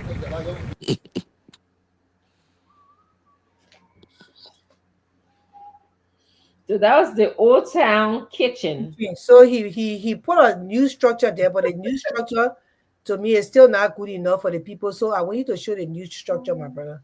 That's why I wanted you to play. You know, I don't know if I have the picture here. I don't think I have it, but I was hoping that you guys had it. Yeah, you played yesterday, Henry, but the structure he had there, you know, is not fair. The old town kitchen was bad enough. But my thing is that if you build a new town kitchen, build it, is that town hall, build it in a way that the people will benefit tomorrow, that, you know, another government cannot come and break it down because it's not good enough for today's standard. So you remove the people old town kitchen, and then you put another 1936 old town kitchen. Then so what the use of removing the old town kitchen? So that's the problem with the whole thing. But I don't know whether Henry has that. It's just an old town kitchen. Old Town Kitchen versus Old Town Kitchen. Yeah. The men's has an Old Town Kitchen. Yeah, this is an Old Town Kitchen, but then the Old Town Kitchen is just remain an Old Town Kitchen. So I mean, you have start going to build structure in the people different villages, so you can tell them say, oh, for me, I would do more because everybody has said that to them and has not done anything. So if you put something for the people to benefit, put something good for them. Our people too, they deserve the better structure. They deserve to experience good life. You know, it's not only going to real while you're big cars and eating and getting fat, and the people in the village, you just go and put someone at the town hall and you say, oh, they should sit down there. No, no. I mean, you don't even have any covers when it started raining. How the people will sit down that the rain will be there like birds a rainy country. So all the things you have to think about. No bathroom, no restroom for them to use, nothing at the can. And then you say, oh, I built a new town kitchen. That kitchen in 1937, you see nothing. It's not time like this. So I think you put that is another thing that will just break down in few months, 18 months. Kind of the rain hit, that thing is gone. So build something solid for the people. But this is why I went to because you know I went to Port Harcourt. I have visited Port Harcourt before in Nigeria. So I visited a parts of Nigeria. So Port Harcourt was one of them. It's the River State. They call it River State. So I went there and I started looking at the pictures online. And you got a video? So the same thing Eugene Falcon are trying to build in Liberia. This is the people in River State. You see this? This is a town hall. What Eugene built in Liberia, he called town hall. This is a village in River State, in Port Harcourt. That's the people town hall. You see the poor streets? These are the things we do. So if you will do something for our people, do something. Whatever when we went to Babalu, we want to build a modern bridge. Batu Kane, who never experienced real good life, decided that no, we shouldn't pay money. We should have to put some more plank on the bridge and put some more dead there and tell the person you cross the way. When people die, no barrier, nothing, you can die there. But CMC will not build a modern bridge because they're not used to that. This is a village in Port Harcourt. Port Harcourt, but you know the Nigerian people say Port Harcourt. I've been to this state in Nigeria. I've been there. I stayed there for like a year. And these are the people. This is a village. Look at the people town hall in the village. But if you compare the town hall to our town hall, then you let me put this thing down so him and they can play the town hall that our brother Eugene Falcon say he brought to the country, to the people village. You see that picture? Look at the town hall there. That a new town hall, that 1936 town hall that the one he built in the money day 2025. This is not right. It's not fair to our people. It's wrong. We don't want our country to be like that. So sometimes we have to come here. The people too are good enough. You can't present that kind of thing. Change. A town hall supposed if we must educate our people, it cannot be under this old kitchen. So we decided to give them a new town kitchen that will bring them together under one but better roof. And God's willing, this was what we were able to do or accomplish. So we'll be dedicating it for them on the 24th. That's a deal. Again, we put in lights and everything. And we want to give God the glory and the praise, and also thank His Excellency for the preferment and the opportunity to serve our people, to return home, and to be able to earn and give back to the people. So once again, this is going to be the new town hall. Very big, very spacious. We've provided chairs. Yes, 25 chairs, and I promise as time goes by, we'll do our best in terms of helping them reshape the village. So that you see that now he said that the town hall is based for the people. Look at town hall here in the village of Port Harcourt. Compare these two. So you want to tell us that the Nigerian people, they love the country and the people more than we love our people? That stuff where Eugene built. No, you know, I don't understand how the government could allow him to even build that. I don't understand. But they refuse for us to build a modern day bridge where they can't even build in Babalu for our people in Babalu. So I just wanted to compare the two. I don't know what you got to say, but this is a town hall place in Port Harcourt in Rivers State in Nigeria. In the people village, this is a village, just so you know. I've been to Port Harcourt, so I know. I just wanted to share that. And so I'm hurt because I love Liberia, I love my people. I don't think the people should be giving mediocre stuff. They too deserve better. For you to build a town hall, it has to have a bathroom. It has to have a kitchen space or a kiosk for the people to be able to eat. It has to be covered when they go have meeting, so they can be able to, when it's raining, they won't even know it's raining outside. All those things, then the people too deserve better. They deserve to live. They deserve to live. That I wanted to say that. You can come here. You have anything to say? You know, as I said the last time, Madam Grace, is, you know, Liberia, we there's 6 months out of the year that we experience rain, and it's windy. So I was just looking at that today. It just drew my attention to, I can imagine when it rains, you know, the rain is going to blow in, you know, where the people are sitting. And so it's just not even, you know, conducive for people to be in there. Number two, presentation of something is important to me. Okay.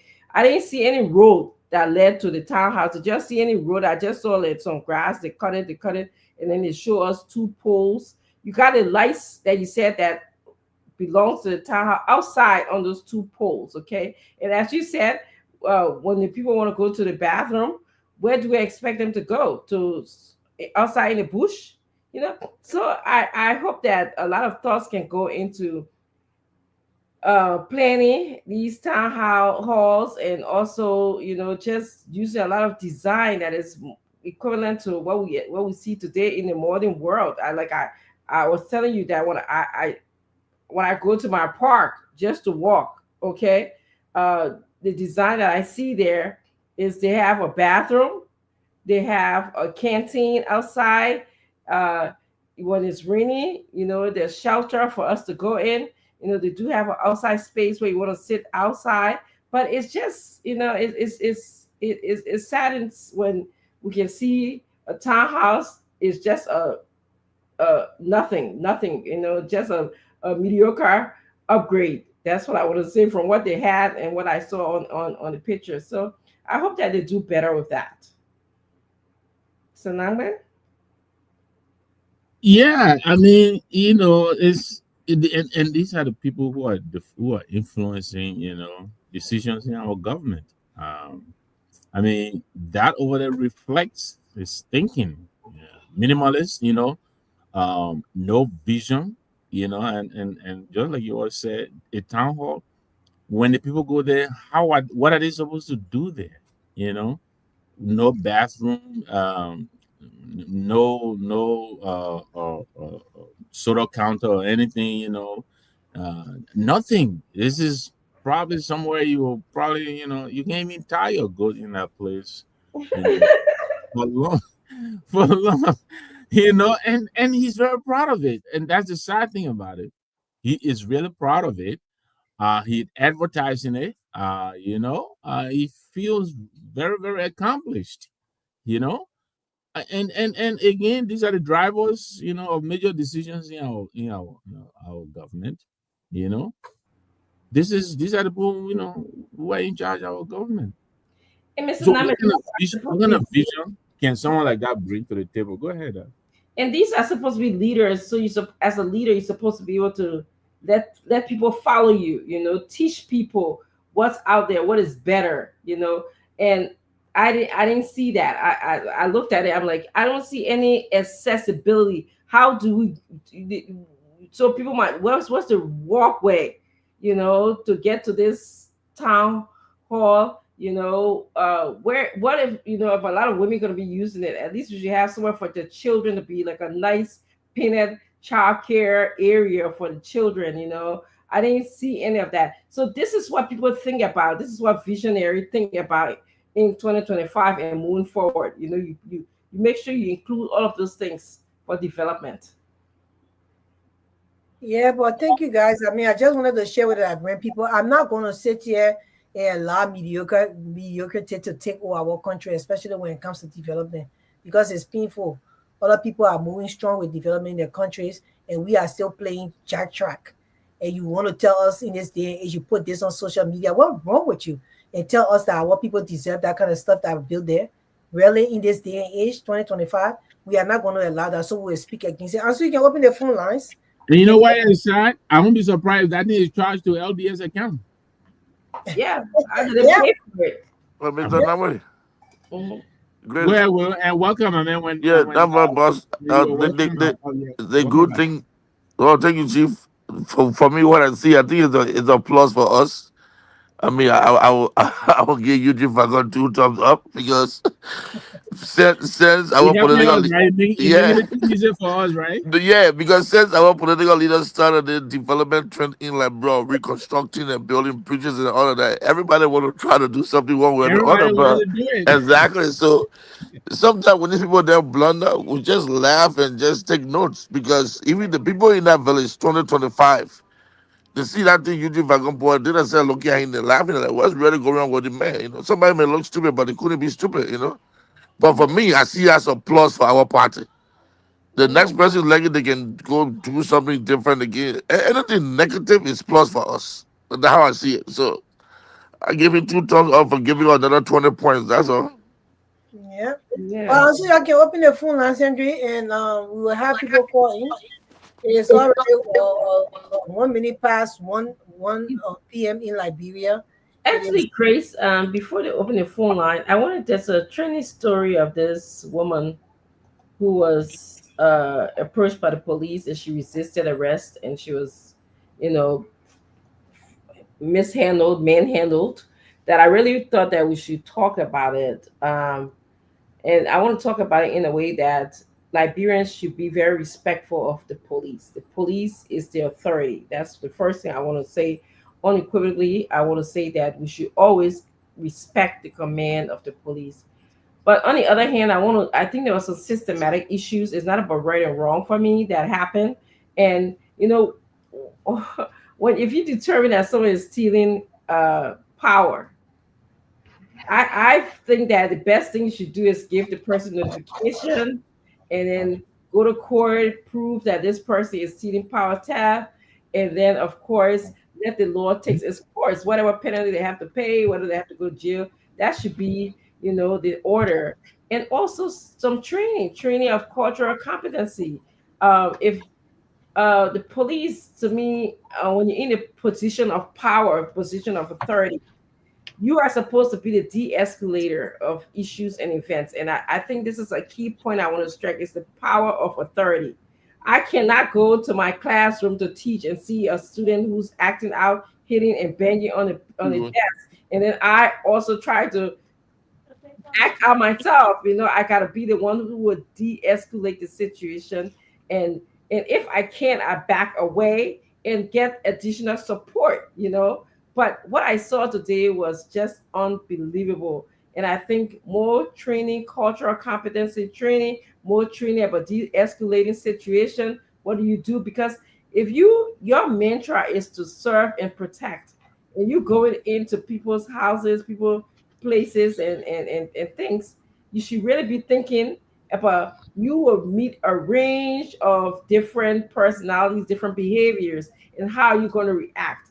Are you going to let yourself be carried away by your emotions? Because I really think that the police officer was carried away by their emotions today. That's why they used force that was too excessive. They used excessive force today because they were carried away by the emotions because of what she did.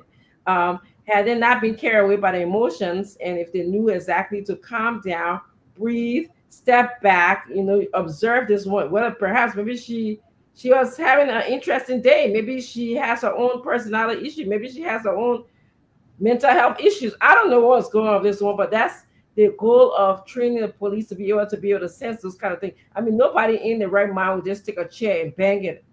Whether they bang it on someone else or the floor or whatever, that's a sign that something is not okay. Okay. So that's why I just wanted to spend some time talking about that. Yeah, I wish that we had a video to play. I'm coming from another part of this whole thing. Remember, I believe in human rights. I also believe in the police de-escalating the matter. I also believe in the law. That when the authority is at your door, you have to make sure you answer with respect. It's authority. The police are trained to, the police are actually trained to they are not trained to, de-escalate matter. It's just even in this country, the police will come, they will come with, oh, we come to arrest you, or you are under arrest. But if you start to attack the police, it's a complex issue. So the police, they got the nature to respond to threats. It's different from how we think as regular people. I saw the video. I wish they could play the video. She's a lady. I think they could have handled it more differently. But then if the police being attacked, the way they are trained is to respond to attack. So it's not an easy thing. I just felt that it was too much of what she did. You don't do those things in other countries. You're not even there. They will take your body from there. But I want to play the video and see so we all can look at it. She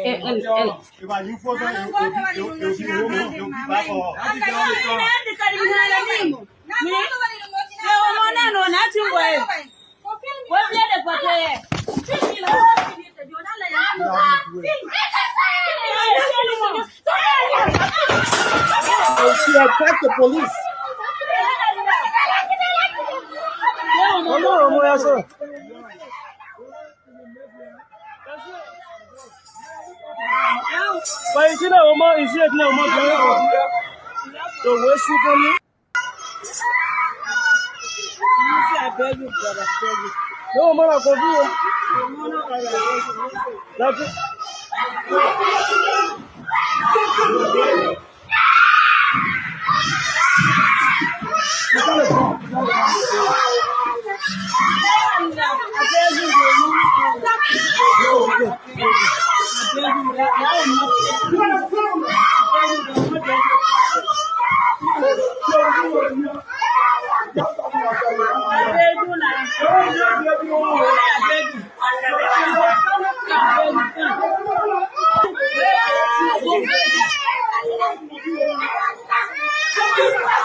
And I just wanted to add, sometimes people I heard today, a lot of people are making a comparison of Liberia and United States. When the police behave in a brutal way, they pay heavily for it. They get sued. There's I'm thinking of the case of Breonna Taylor.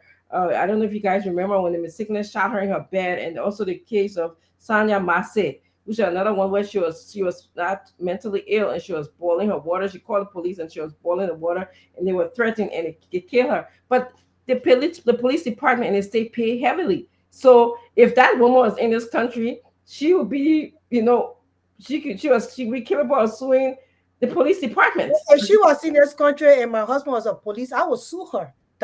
I will come for a different angle. This is, and that's why we want to bring people to know the police is the law.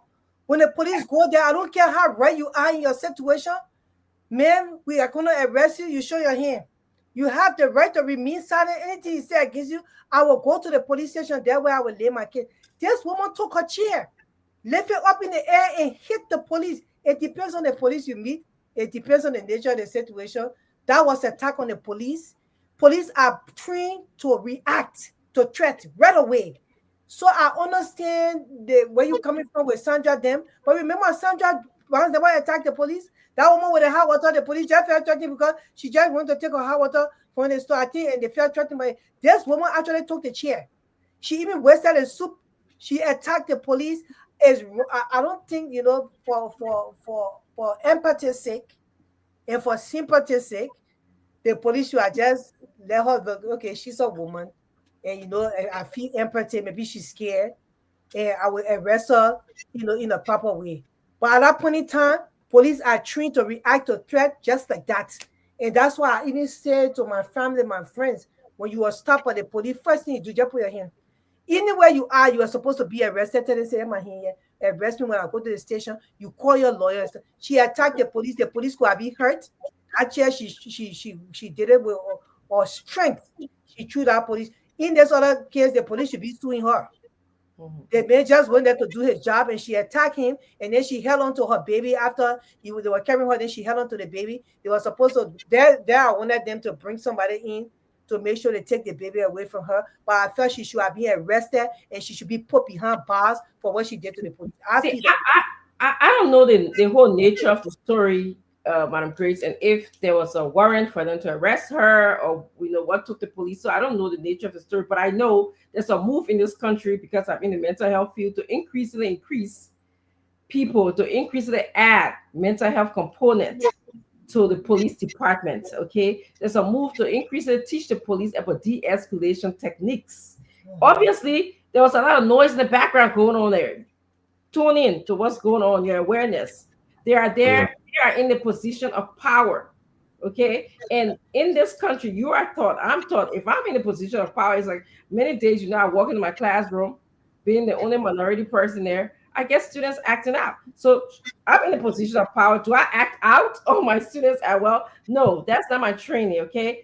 I step back, I observe the situation, I take notes, and then I can react in other ways. I'm in a position of power. That police got so many rights. It's not like a life-threatening. So my question to you, Doc, if you are threatened, if you are physically threatened by any student, you will stand there and let them beat you up. You're not going to defend yourself? Well, I don't know if the police was the police defending themselves. Oh, the police was threatened. You saw the video clear. I can play the video again. This woman hit the police. I don't know. That's what I said. I couldn't see. What I'm telling you is that I don't think that the police should have reacted that harsh on her either.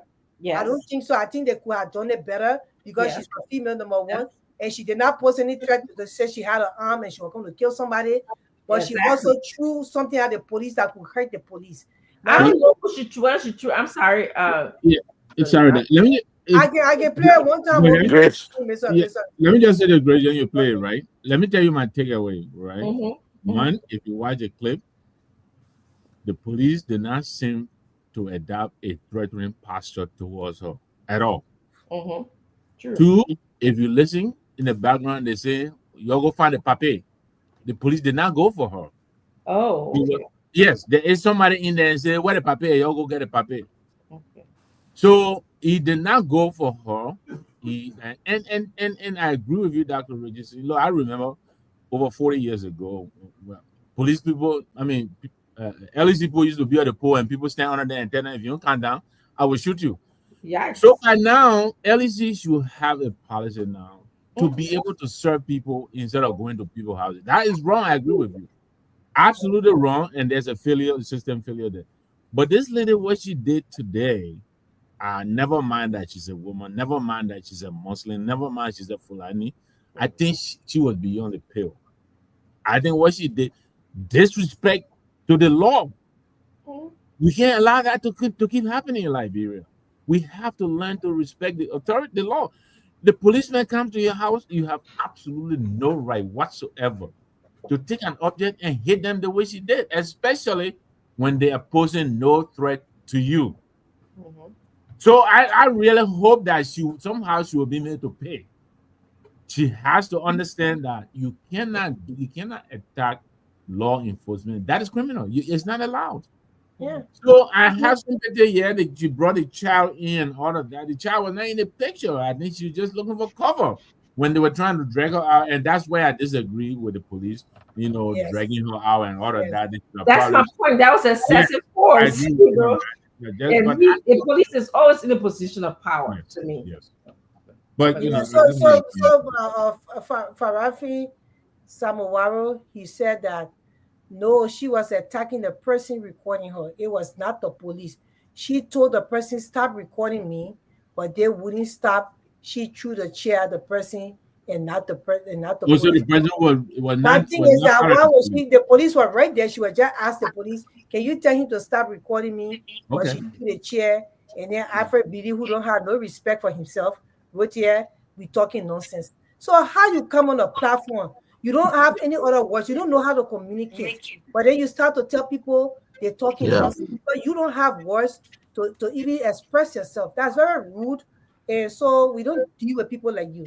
We're not going to answer with the way you said, but we just want to tell you, for you to have a conversation with somebody, you have to be respectful. Especially because we heard the point that she say he poured his soup on a police officer. She put his, yeah, I will play the video again. Let's do it one more time.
Yeah, it's sad though, but the police use excessive force.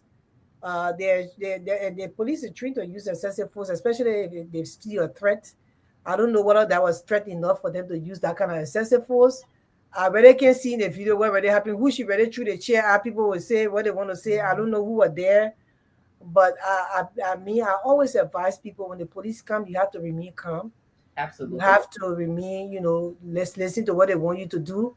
You do that, and when you get to the court, you plead your case there. In America, that chair she threw, and in any other country, even in Ghana, you know how many charges will be leveled against her just for even throwing that chair as a police officer? Mm-hmm. They want to have charges leveled against her. Let's just be fair. The things that we're not doing other places, we shouldn't do in our country. We have to train the people in the community heads. You start to train the people. When you're called town hall meeting, you're telling people you have to respect the police. Something about Liberia, I think the way the police carry themselves too, we can't blame one side. The people have no respect for the police for some reason in our country. No respect. Yeah, and I agree, that we should respect the authority, we should respect the law, but I also feel like, when you're in a position of power, you have to do things differently. You have to be able to assess the situation.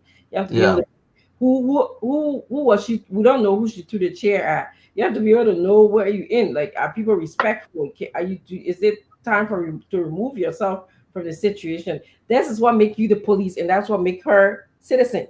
Okay, because you are at a different level, and that's all that I see, and I see a lot of systematic things like the LEC should not be sending people to give notification verbally anymore. Let the court go to court. Let them determine, in a convincing and compelling way that you stole power. You stole power, and then let the court deal with you instead of sending police to go deliver message or power theft or whatever. And to me, she seemed like she seemed confused as well. So yes, what normally happen here? I can come in that. Yeah, go ahead. Yeah, so what normally happen so when the EDC stop to your place or to your house, the EDC or the police is the police go along with EDC to enforce. That is after EDC finish doing their checkup and other stuff. When you are caught, then the police now will come in to tell you that your line is why you are calling a power theft. So the next thing now is for you to get on board for the EDC vehicle, then head back to take you to the power theft office. So that's just what I do normally here. So that thing, it caused a serious problem back home here. It caused a really serious problem back home. There was a very huge protest from the Fulani community, and there was some little bit scare searing where we saw even some communities later on, and almost like Christian and Muslim, but the police managed to put it under control. Well, that video that we're seeing here, so yeah, it was a little bit of scare searing later on where we're seeing people started throwing rocks at each other, and the police managed to put it under control. But if you look at the video well, for me, for what I understand for that, the guy who was doing that recording, it should be the EDC guy, because I think listening is saying that she wasted the soup on me. What kind of lady is so? So he was the one who was doing that recording, and she don't speak English. So someone there to tell her exactly why they came to arrest her. So someone there know as the guy tell her, another person to the back to tell her. So what I was saying, but you call the papi. You call the papi. You are saying that she can't understand what you're saying. So you're getting the old man involved. So it was a little bit too emotional, maybe a little bit confused on what was happening. So it was how she just went on the anger. Then back home here to the women had to get another way to in which from police not go arrest them or so now at the when they at the police station they send for the babies at home because when police put it in cell. So send for the children and say I'm a baby man. They're weaponizing the children. You see, so that's why you see in that case she decided to hold her baby. Because she felt that maybe holding the child, the police will say, oh no, okay, since she have a child with her, then let's just leave her. Due to her action, what already okay, what she performed already for the action, it was what that was just they were putting her search of arrest in terms of forcing her to go. So what brought the attention of Baghdad for the Fulani community to pull out the protest, it was due to this hijab, what they call the face wave. The police remove it. Hijab.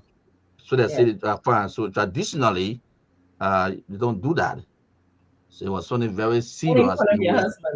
Yeah, so in which they took the street today, they went to the police headquarters and met the police. The IG, the IG have to, apologize. Yeah, he did apologize for the okay of the police removing her stuff. But he said investigation still continue to keep investigating on what happened. But for what happened of the police removing her stuff from her face, for that area, he apologized to her. But the investigation still continue. Especially they are still looking at the video to see what happened, her action towards the police officer, or maybe the LDC guy. It was the LDC guy who really because the guy was recording that video. Because normally they go to your house, they'll record everything. They will start to record. Because they have to have evidence. That's what they have to. They'll record everything. So everything happening at your house there, they will be recording it. So it was the LDC guy. I'm very sure that So because you keep listening to the guy seeing the video, but what kind of lady is so she wasted the soup on me. So I truly believe that people there what we're saying she can understand English. That should be maybe a French lady. All the anger. But not understanding English doesn't give you the right to attack. Yeah. So she threw the chair out, the person was assaulted as well. Now it doesn't give the police right to even drag her. I mean, the way they did. Correct. The goal of the police is to maintain public safety. That's the first goal of the police. They have to be able to de-escalate matters sometimes. It depends on how threatening the police feel. The police too are proportionally trained to respond to threat. That's why you see a lot of time in arrests and stuff when there's a struggle, people end up getting shot because that's why they train to respond to threat, just like that. So I hope they go through the case, but whosoever she hit with that chair touch anybody, that person was already hurt. Now we don't know who was hit with the chair. We just know that the recording man, the soup wasted on him. So there's a lot of things behind that video that we don't know. But my advice to people when the police is about to arrest you, don't resist arrest. It's not even necessary. It can just cause a whole other stuff that it's not even necessary to happen. People get hurt. Some people get. It was they manhandle her, taking all her hijab. I don't know whether the police has the right to do that. I don't know about those things.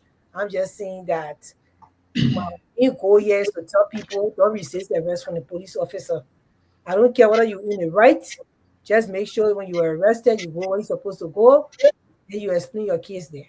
That is just the right thing to do. Or else, if you cost you a whole lot. For me, I see it both ways. Don't resist arrest, but also I think the police they're in a position of power. They should know how to exercise, their force. They shouldn't use excessive force.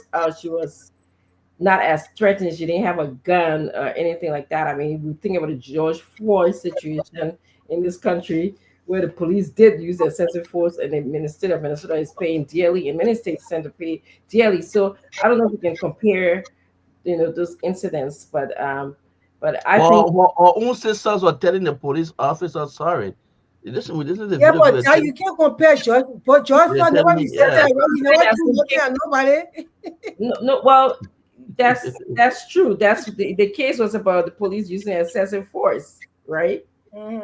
So that's what I'm saying. I'm not talking about him throwing something at somebody, but I'm just giving you a catalog of excessive force. The different cases, excessive force. Like you can't get mad. You human being, you can get mad, but you have to know that you're gonna meet up with these kind of people that will make you mad. And so you can't get mad and just decide I'm gonna just hang on and drag this woman. You can't do that. You're in a position of power. And I play a video again. Was she dragged or she? But that you get out of hassle on a fire. Well, I don't know. I don't know. Did she throw the hassle at the police or did it fall? I heard them say what kind of woman I think it fell. I don't think she was. I don't know if it was intentional. She intentionally threw it. I don't know. I mean, I don't know. I don't know. Well, but I just know that you just have to be ready. I'm trained to just be ready to meet up with any type of behavior. And I have to be able to be.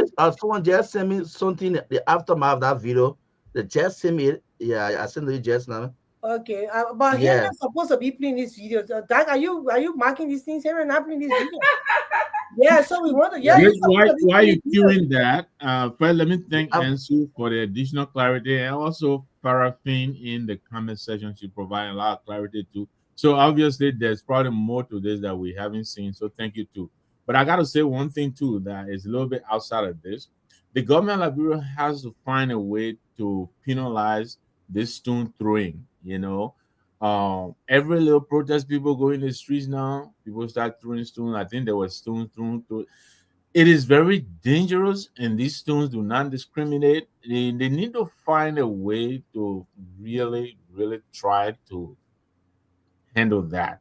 It is dangerous. Innocent people are getting hurt. I think when this thing happened today, like Ansu said, the Fulani community were out in the streets, and I think there was another community that came, an opposing community, and they started throwing stones. I think the government really need to impose, if it is fine, really hefty fines. People need to be discouraged. We have to find a way to discourage people from doing that. It is dangerous. And that's the point.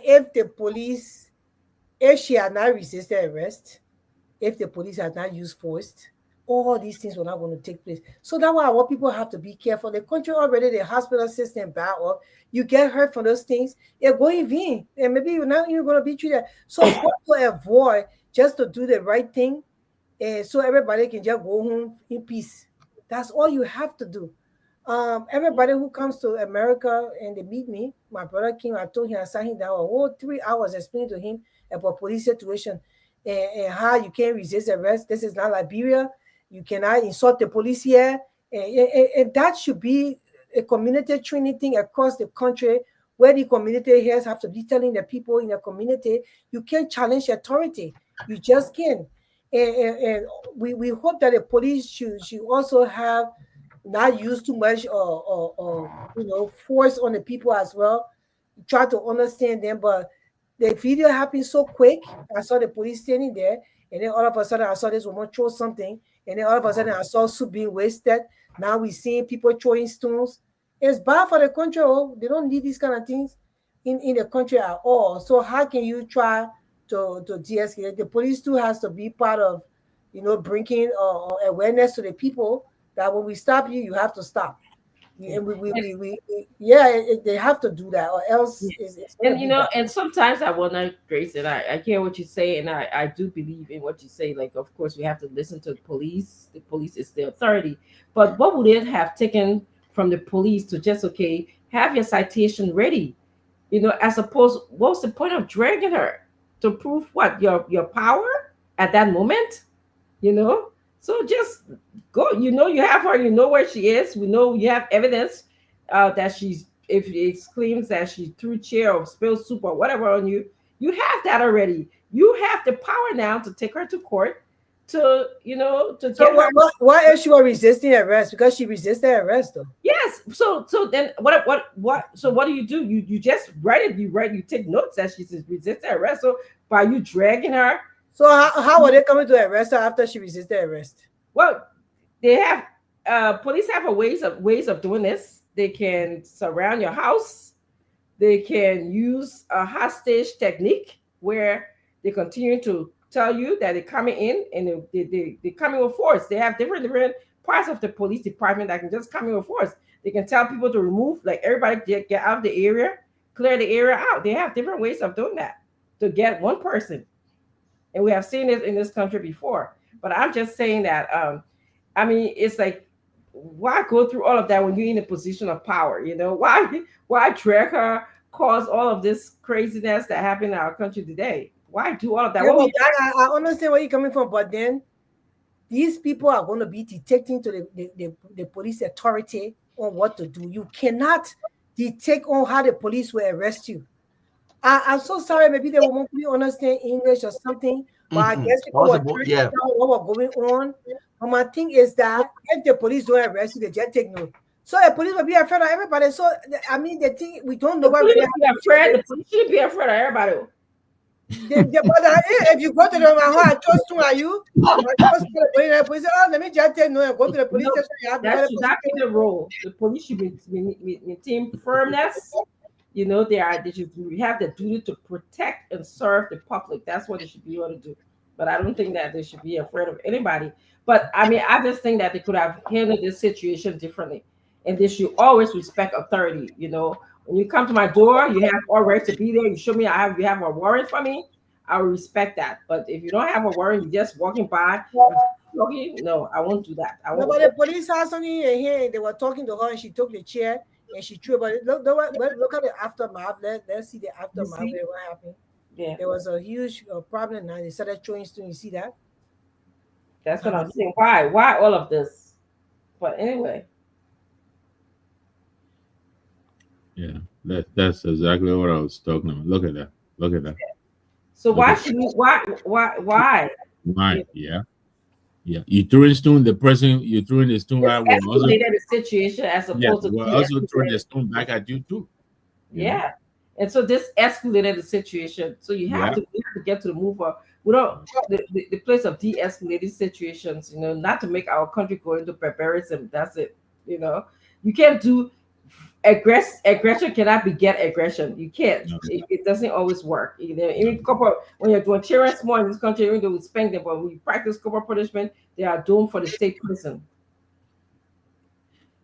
Oh well, I don't know. For me, my mother was in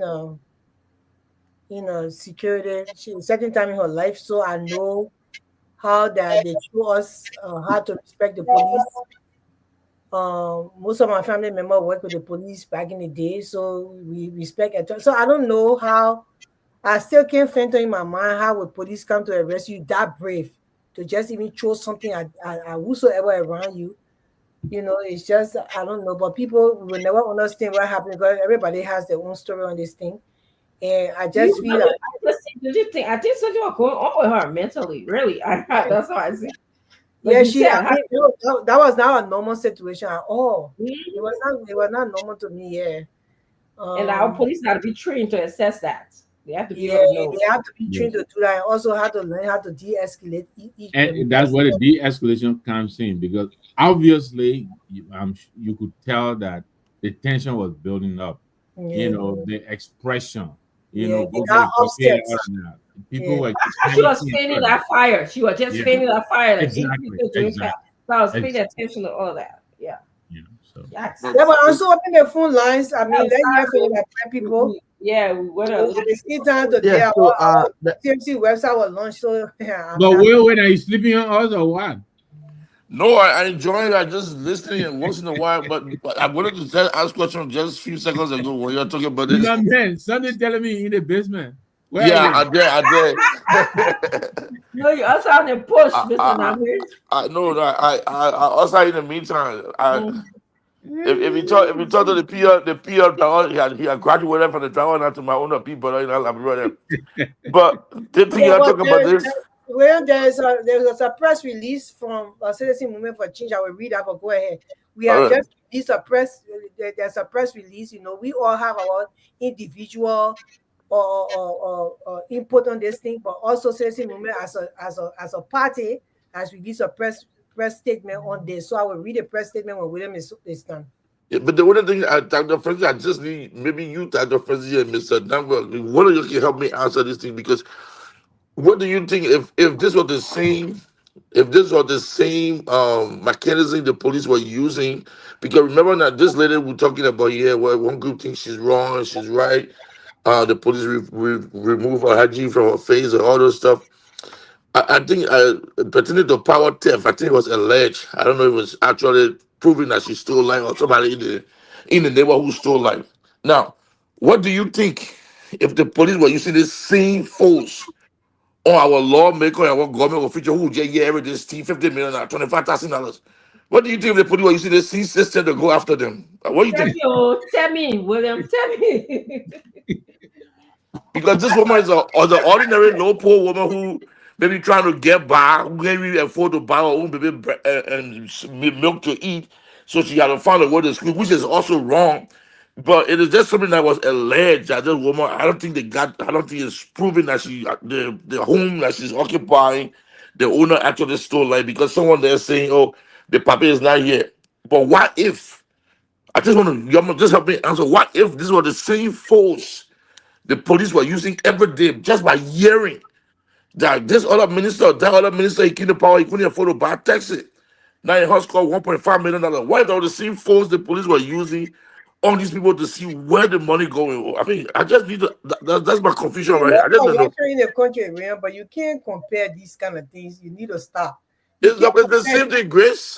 It is this. It's nothing different. The woman, whatever has the woman, it is alleged that somebody that's stealing life.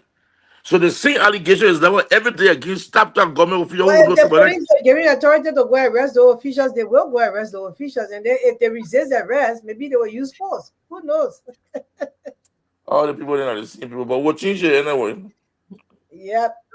So I will read a statement from Citizen Movement for Change. It says press release for immediate release.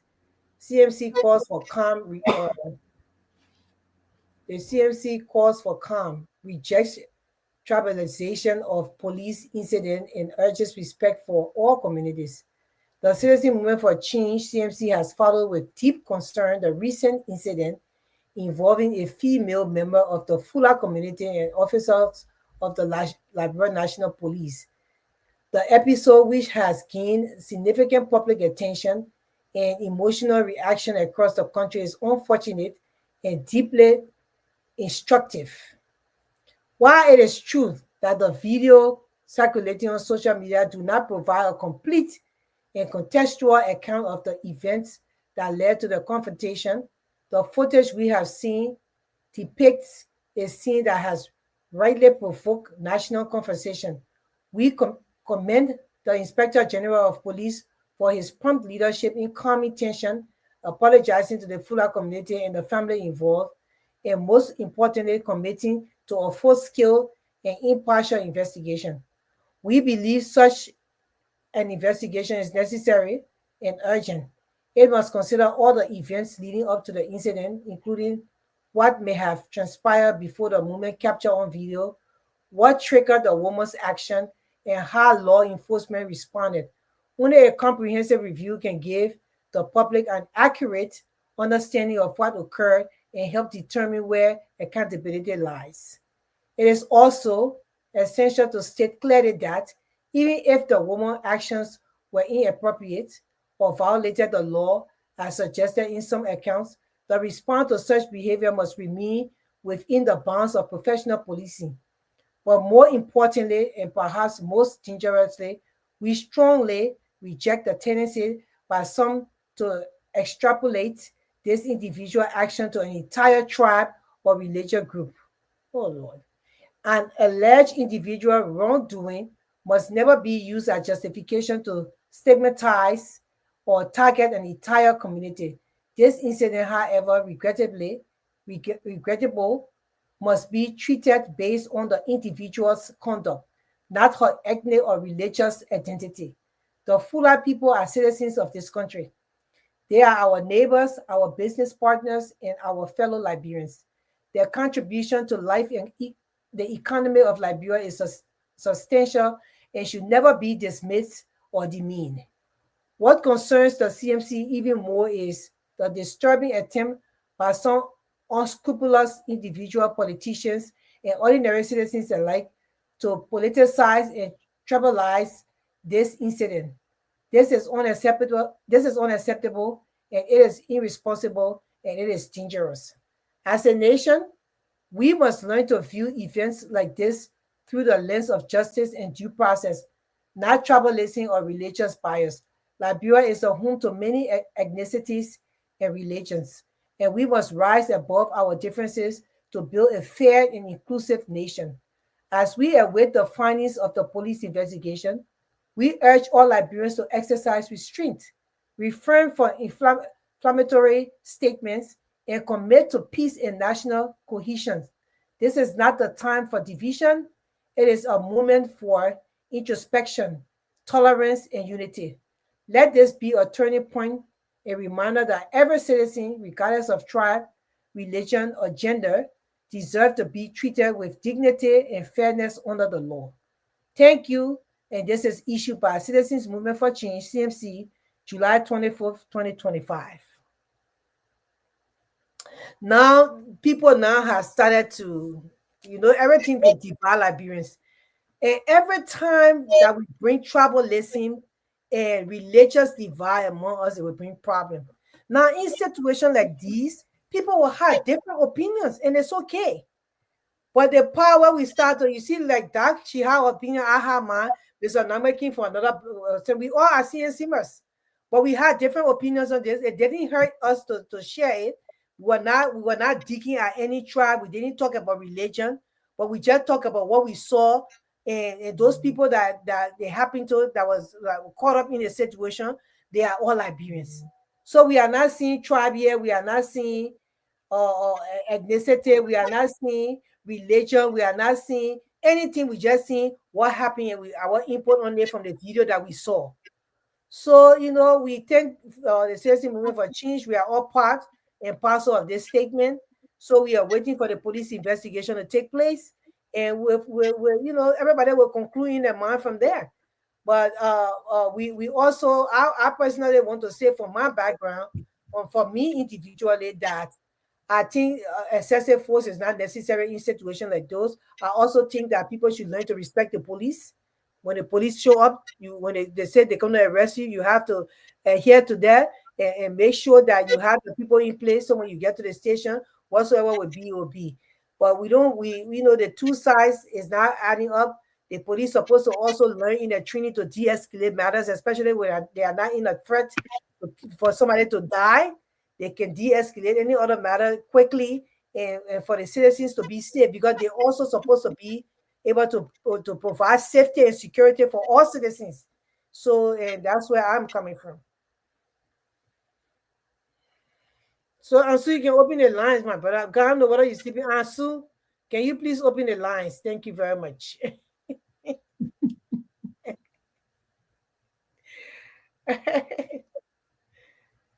You gotta understand, it's almost 2 o'clock in life, bro. So Ansu ready.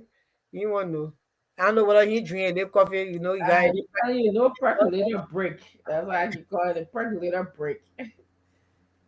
We can't hear you. Trying to follow, it's why you see my head better. I'm looking at it, and I think it comes from the Guinean MRC. I just put in the group chat what I was just looking at, and I think it's getting more big up if you go through that release. And yeah. And so what are you doing now? Let me just show up with something. Yeah, those who watching. So 0776927472. Let's see my phone. I wanted to show the website. Apparently not. All right, we'll have a date to display. Yeah, it looks just like that. You can see. Oh wow, this is beautiful.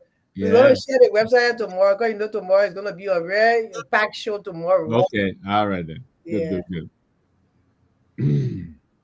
And so, quite the numbers are 0776927472 are the numbers for you to call. 0776927472. Call and participate. Just few calls quickly on the show tonight. The Political Lodge here on Truth FM 96.1. 0776-9274-72 to participate. 776-9274-72. Good morning. Welcome to the program. Good morning. How are you? Yes, sir. Welcome. This is Mohammed Sani. Okay. This is a company now. Thank you for the moment now. This is the corridor. But it's just coming in one of the factors. But when you want to do that, don't see what would have been that step to put it on it. Yeah, because nowadays people come on it, so they done that for this country. It's just everybody wants to be a own thing. Yes, but because you come in and just sit down there and just do things by themselves without no understanding. But sometimes the politics is too much in this country now. So you come and just establish that they are just for themselves. Okay. Okay. All right. Thanks for calling. 0776-9274-72. The numbers to call and be live here tonight or this morning on the program. As I say, a few calls quickly for those who are monitoring. 776-9274-72. The next caller. Good morning. Good morning. Yes, sir. Go ahead. I'm Eric Smoke from Central Virginia. Let's go ahead quickly. No time. Well, I want to condemn the situation that happened between Yafura leading and the police. So, all human being, the police are human being. Yafura leading, two last two police, I tell police to be here, and travel. She will move a peaceful manner and go to the station and play a sound of the people there who sit down and get a horse. They come to the station, they're going to call them. Going to get involved. She was actually wrong to the police officer. If the post investigating, this is wrong. Okay, all right. Surveillance police. Surveillance police. I'm on investigation that you're wrong. 0776-9274-72. Let's see. I best we can pick up the next caller. We're at 776-9274-72. A very good morning. Good morning. Good morning, the CNC family. How you doing? Good. Go ahead. Thank God for hearing your voices. Many times I've been listening to you people that have to do with Musa Hassan Bridge. And I'm calling from the Ghana. My name is Carl Marco BNC Bounce. I'm a gospel musician. Okay. Papa, I beg you and the rest of the mothers, have few musicians will suffer in the Ghana, Baba. I want for you to talk to our political leader because some of my musicians in field of the political leader person has a few guys with me. Thank God to the man. Okay. We beg you, please talk to the boss, make the help over 12 channel mixer and a microphone. As I said, I do speak up in my room of about 4 minutes for him to administer and speak 2 songs in 9 easy. So we beg you, you talk to our father, help over 12 channel mixer so we can minister for Christ. We beg you. Thank you. But today I'll be in Monrovia at 20 and I'll call you in here. Thank you for calling. Thanks for calling. Thanks for calling. There's a WhatsApp call coming. I'm trying to pick up the caller. Yeah, just think of that. We'll pick the next caller. Good morning. Good morning. Hello? Yeah, go ahead. You have to be audible, please. Hello, can you hear me? Yes, sir. Go ahead. Yes, sir. No, I'm not really calling to comment. I'm trying, if you can please give Ms. Batcher, Grace, my number, to please call me on WhatsApp. But concerning the comment on this thing that's going on, I think there's a lot more copy and paste the video. And the incident as it happened, if you watch the video, when she threw the chair, the officer remained standing calmly because she was never attacking him. She actually went around him and he remained standing because he was never threatened. But of course, her behavior as times proceed on definitely warrant an arrest. And I don't think the force he used was excessive at all. That was necessary, of course, in trying to execute his arrest. Her hijab can come off. So where you calling from now? I have sisters. What? Where you call from? Where I'm calling from? Yeah, yes, it's because you said you get the mother, Madam Grace. No, again, she and I have some business, but I've been trying to reach her, but I don't know how to reach her. And again, I'm sorry to put this on a public forum, but can you just give my number? And my name is Usman. She know who I am.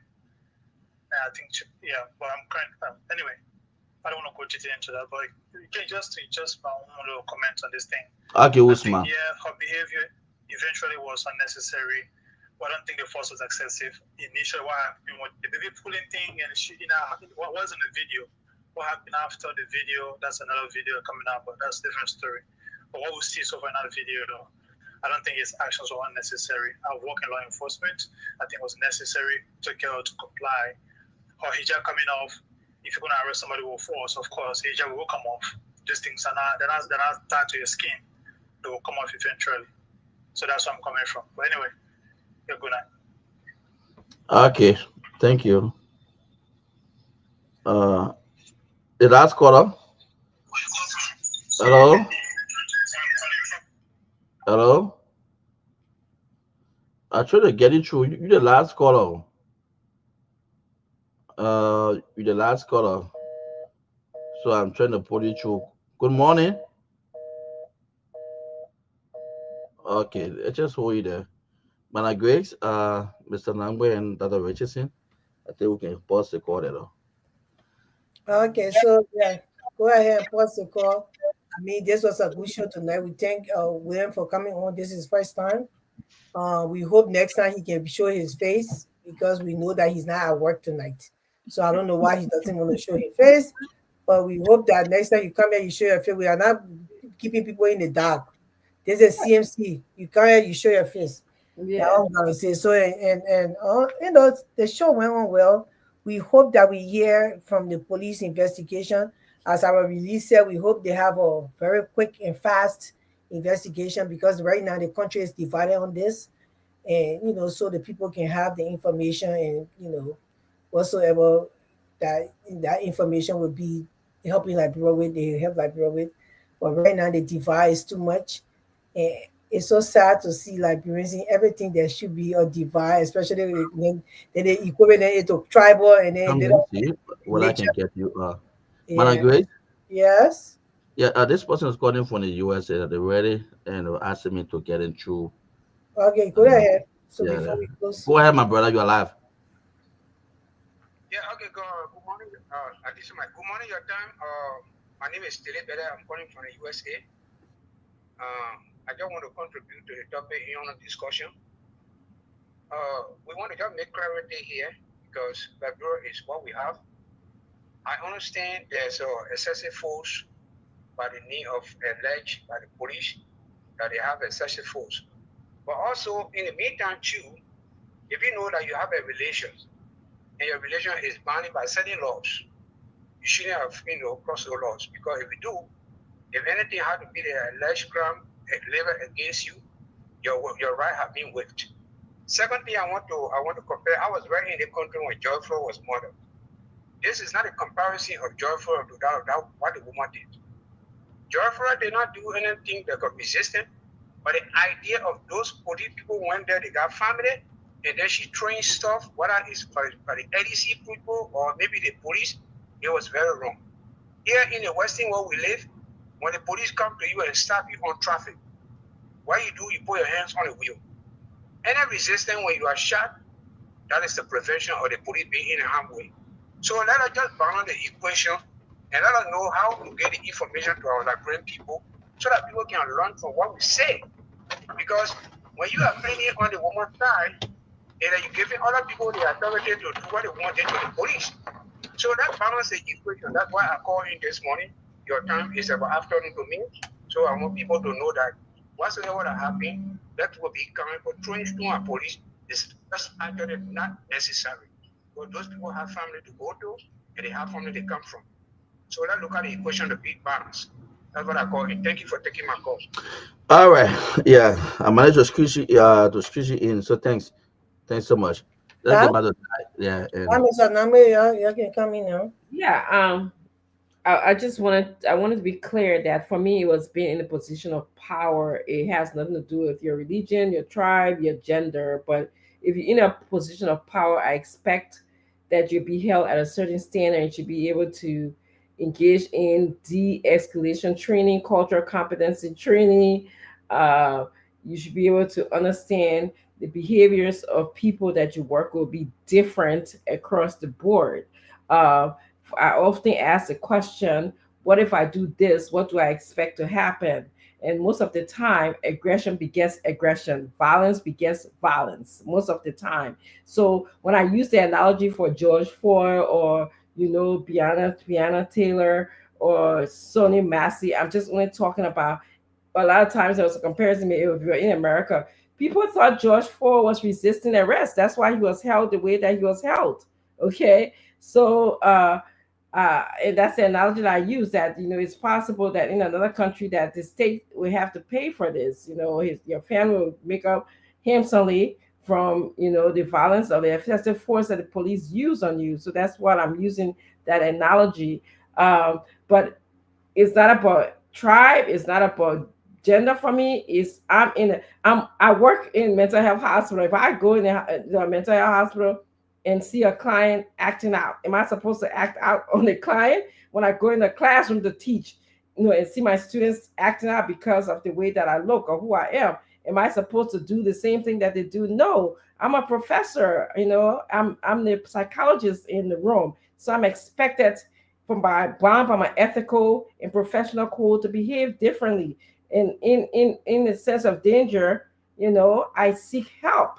I walk out, I de-escalate the situation, do whatever it takes to de-escalate the situation. Because if we don't do that, we will be turning our country into barbarism. Okay, where an eye for an eye and a tooth for a tooth, and that's where we are right now in our country, and we have to learn to do better. So that's what I was talking about for you listeners. Thank you. Yeah, thank you, Doug, and thank you, Grace. Great show tonight. Ansel, thank you very much. Thank you to our audience as well and the callers. Yeah, I think from the look of things, it looks to me like there may be a little bit more to this that we haven't got yet from so but like I said, and given the explanation by Ansel and also the friend in the chat, it looks like there are pieces of it we're missing, but initially it did look to me like the leader came out very aggressive, but now she's explaining, some of the stuff. So, I'll wait to see, if there are any additional pieces of the puzzle that will come out. But I will say this though, we have to learn to respect our law enforcement officers. You cannot challenge a law enforcement officer. You cannot aggress a law enforcement officer. And so I hope that is not what was happening there. Our law enforcement too, the IG, they have to do a better job with crowd control, de-escalating crisis. They quite too often they always seem to resort to use of force, and they always want to subdue people. I mean, like Dr. Richardson say, you're already in a position of power. You have to exercise the power judiciously. You can't just flaunt the power anytime you feel like it. So the baby in the picture, I wish the officer would have noticed that and taken a little bit more care with the baby and all of that. So those are like we were saying, there were signs that the environment, was escalating, they were more fanning the fire repeatedly, and the voices and all of that. So if they had paid attention, maybe they would have found a way to de-escalate. But having said all of that, let me close out by saying congratulations to the CMC. Yeah. We've gone digital. You can find us anywhere, anytime, 24/7. Even if you're in Australia, you're in China, you're in Liberia, anywhere you are now, you can reach us.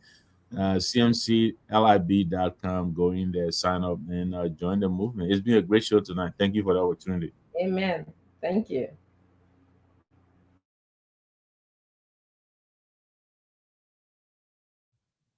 break. I guess Ansu going percolator break. So I would like to say thank you to Ansu going percolator break. Thank you for everybody. Thank you for you being here with us. Let me say that I'm getting tired, so I'm slurring.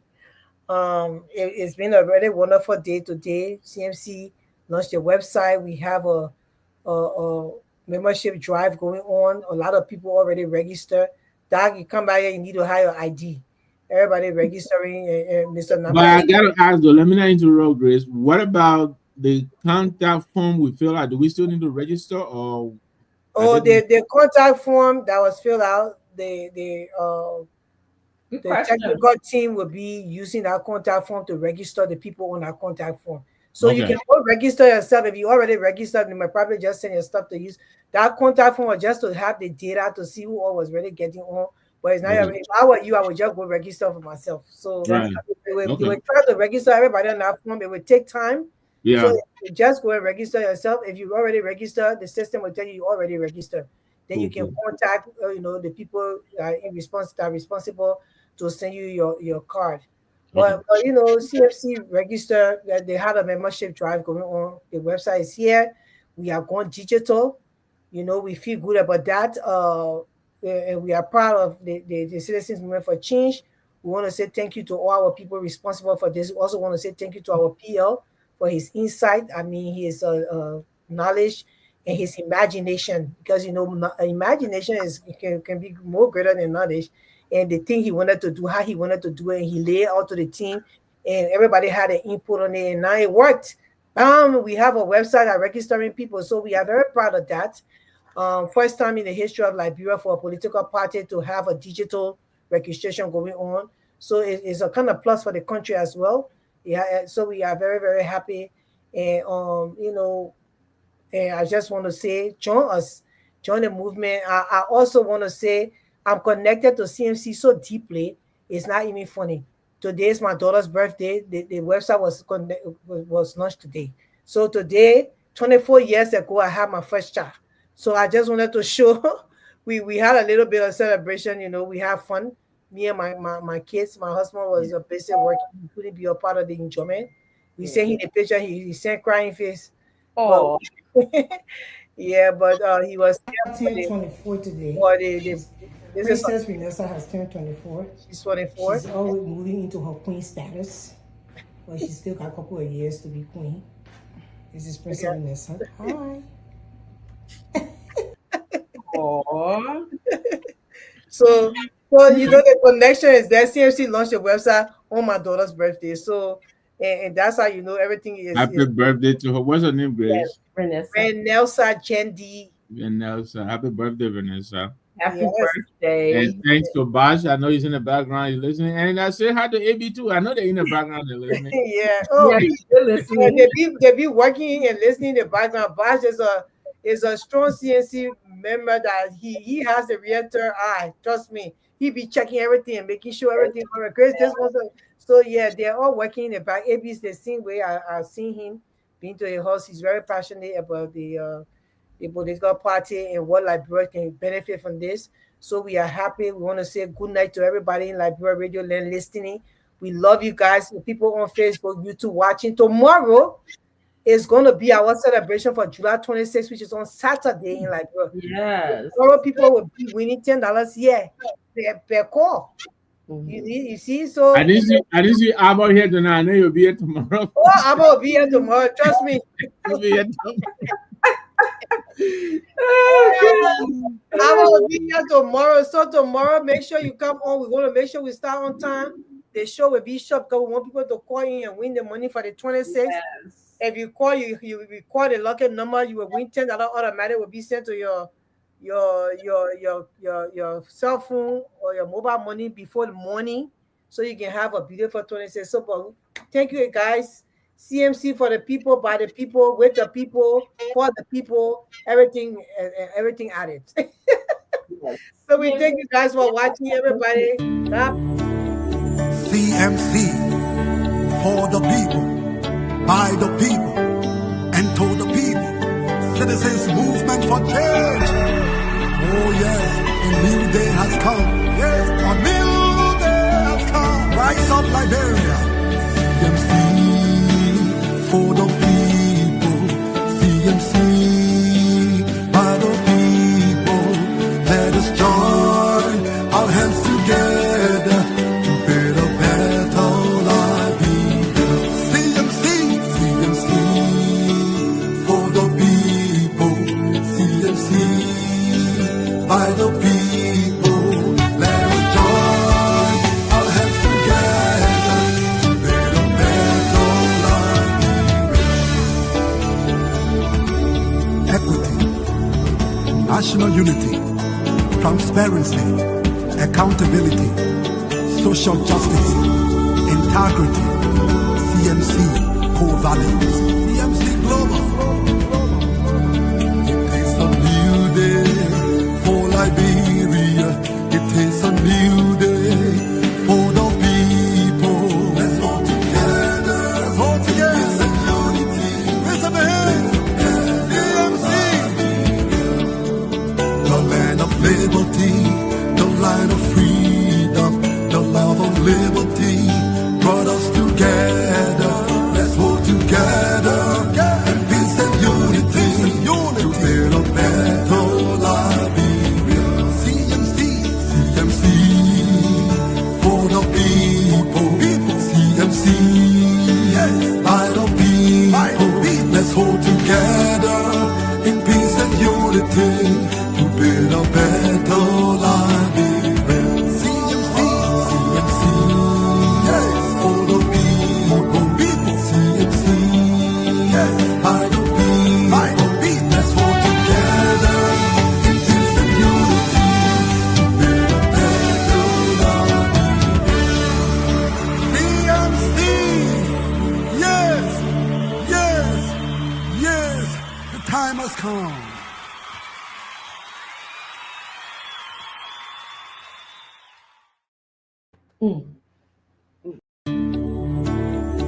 CMC,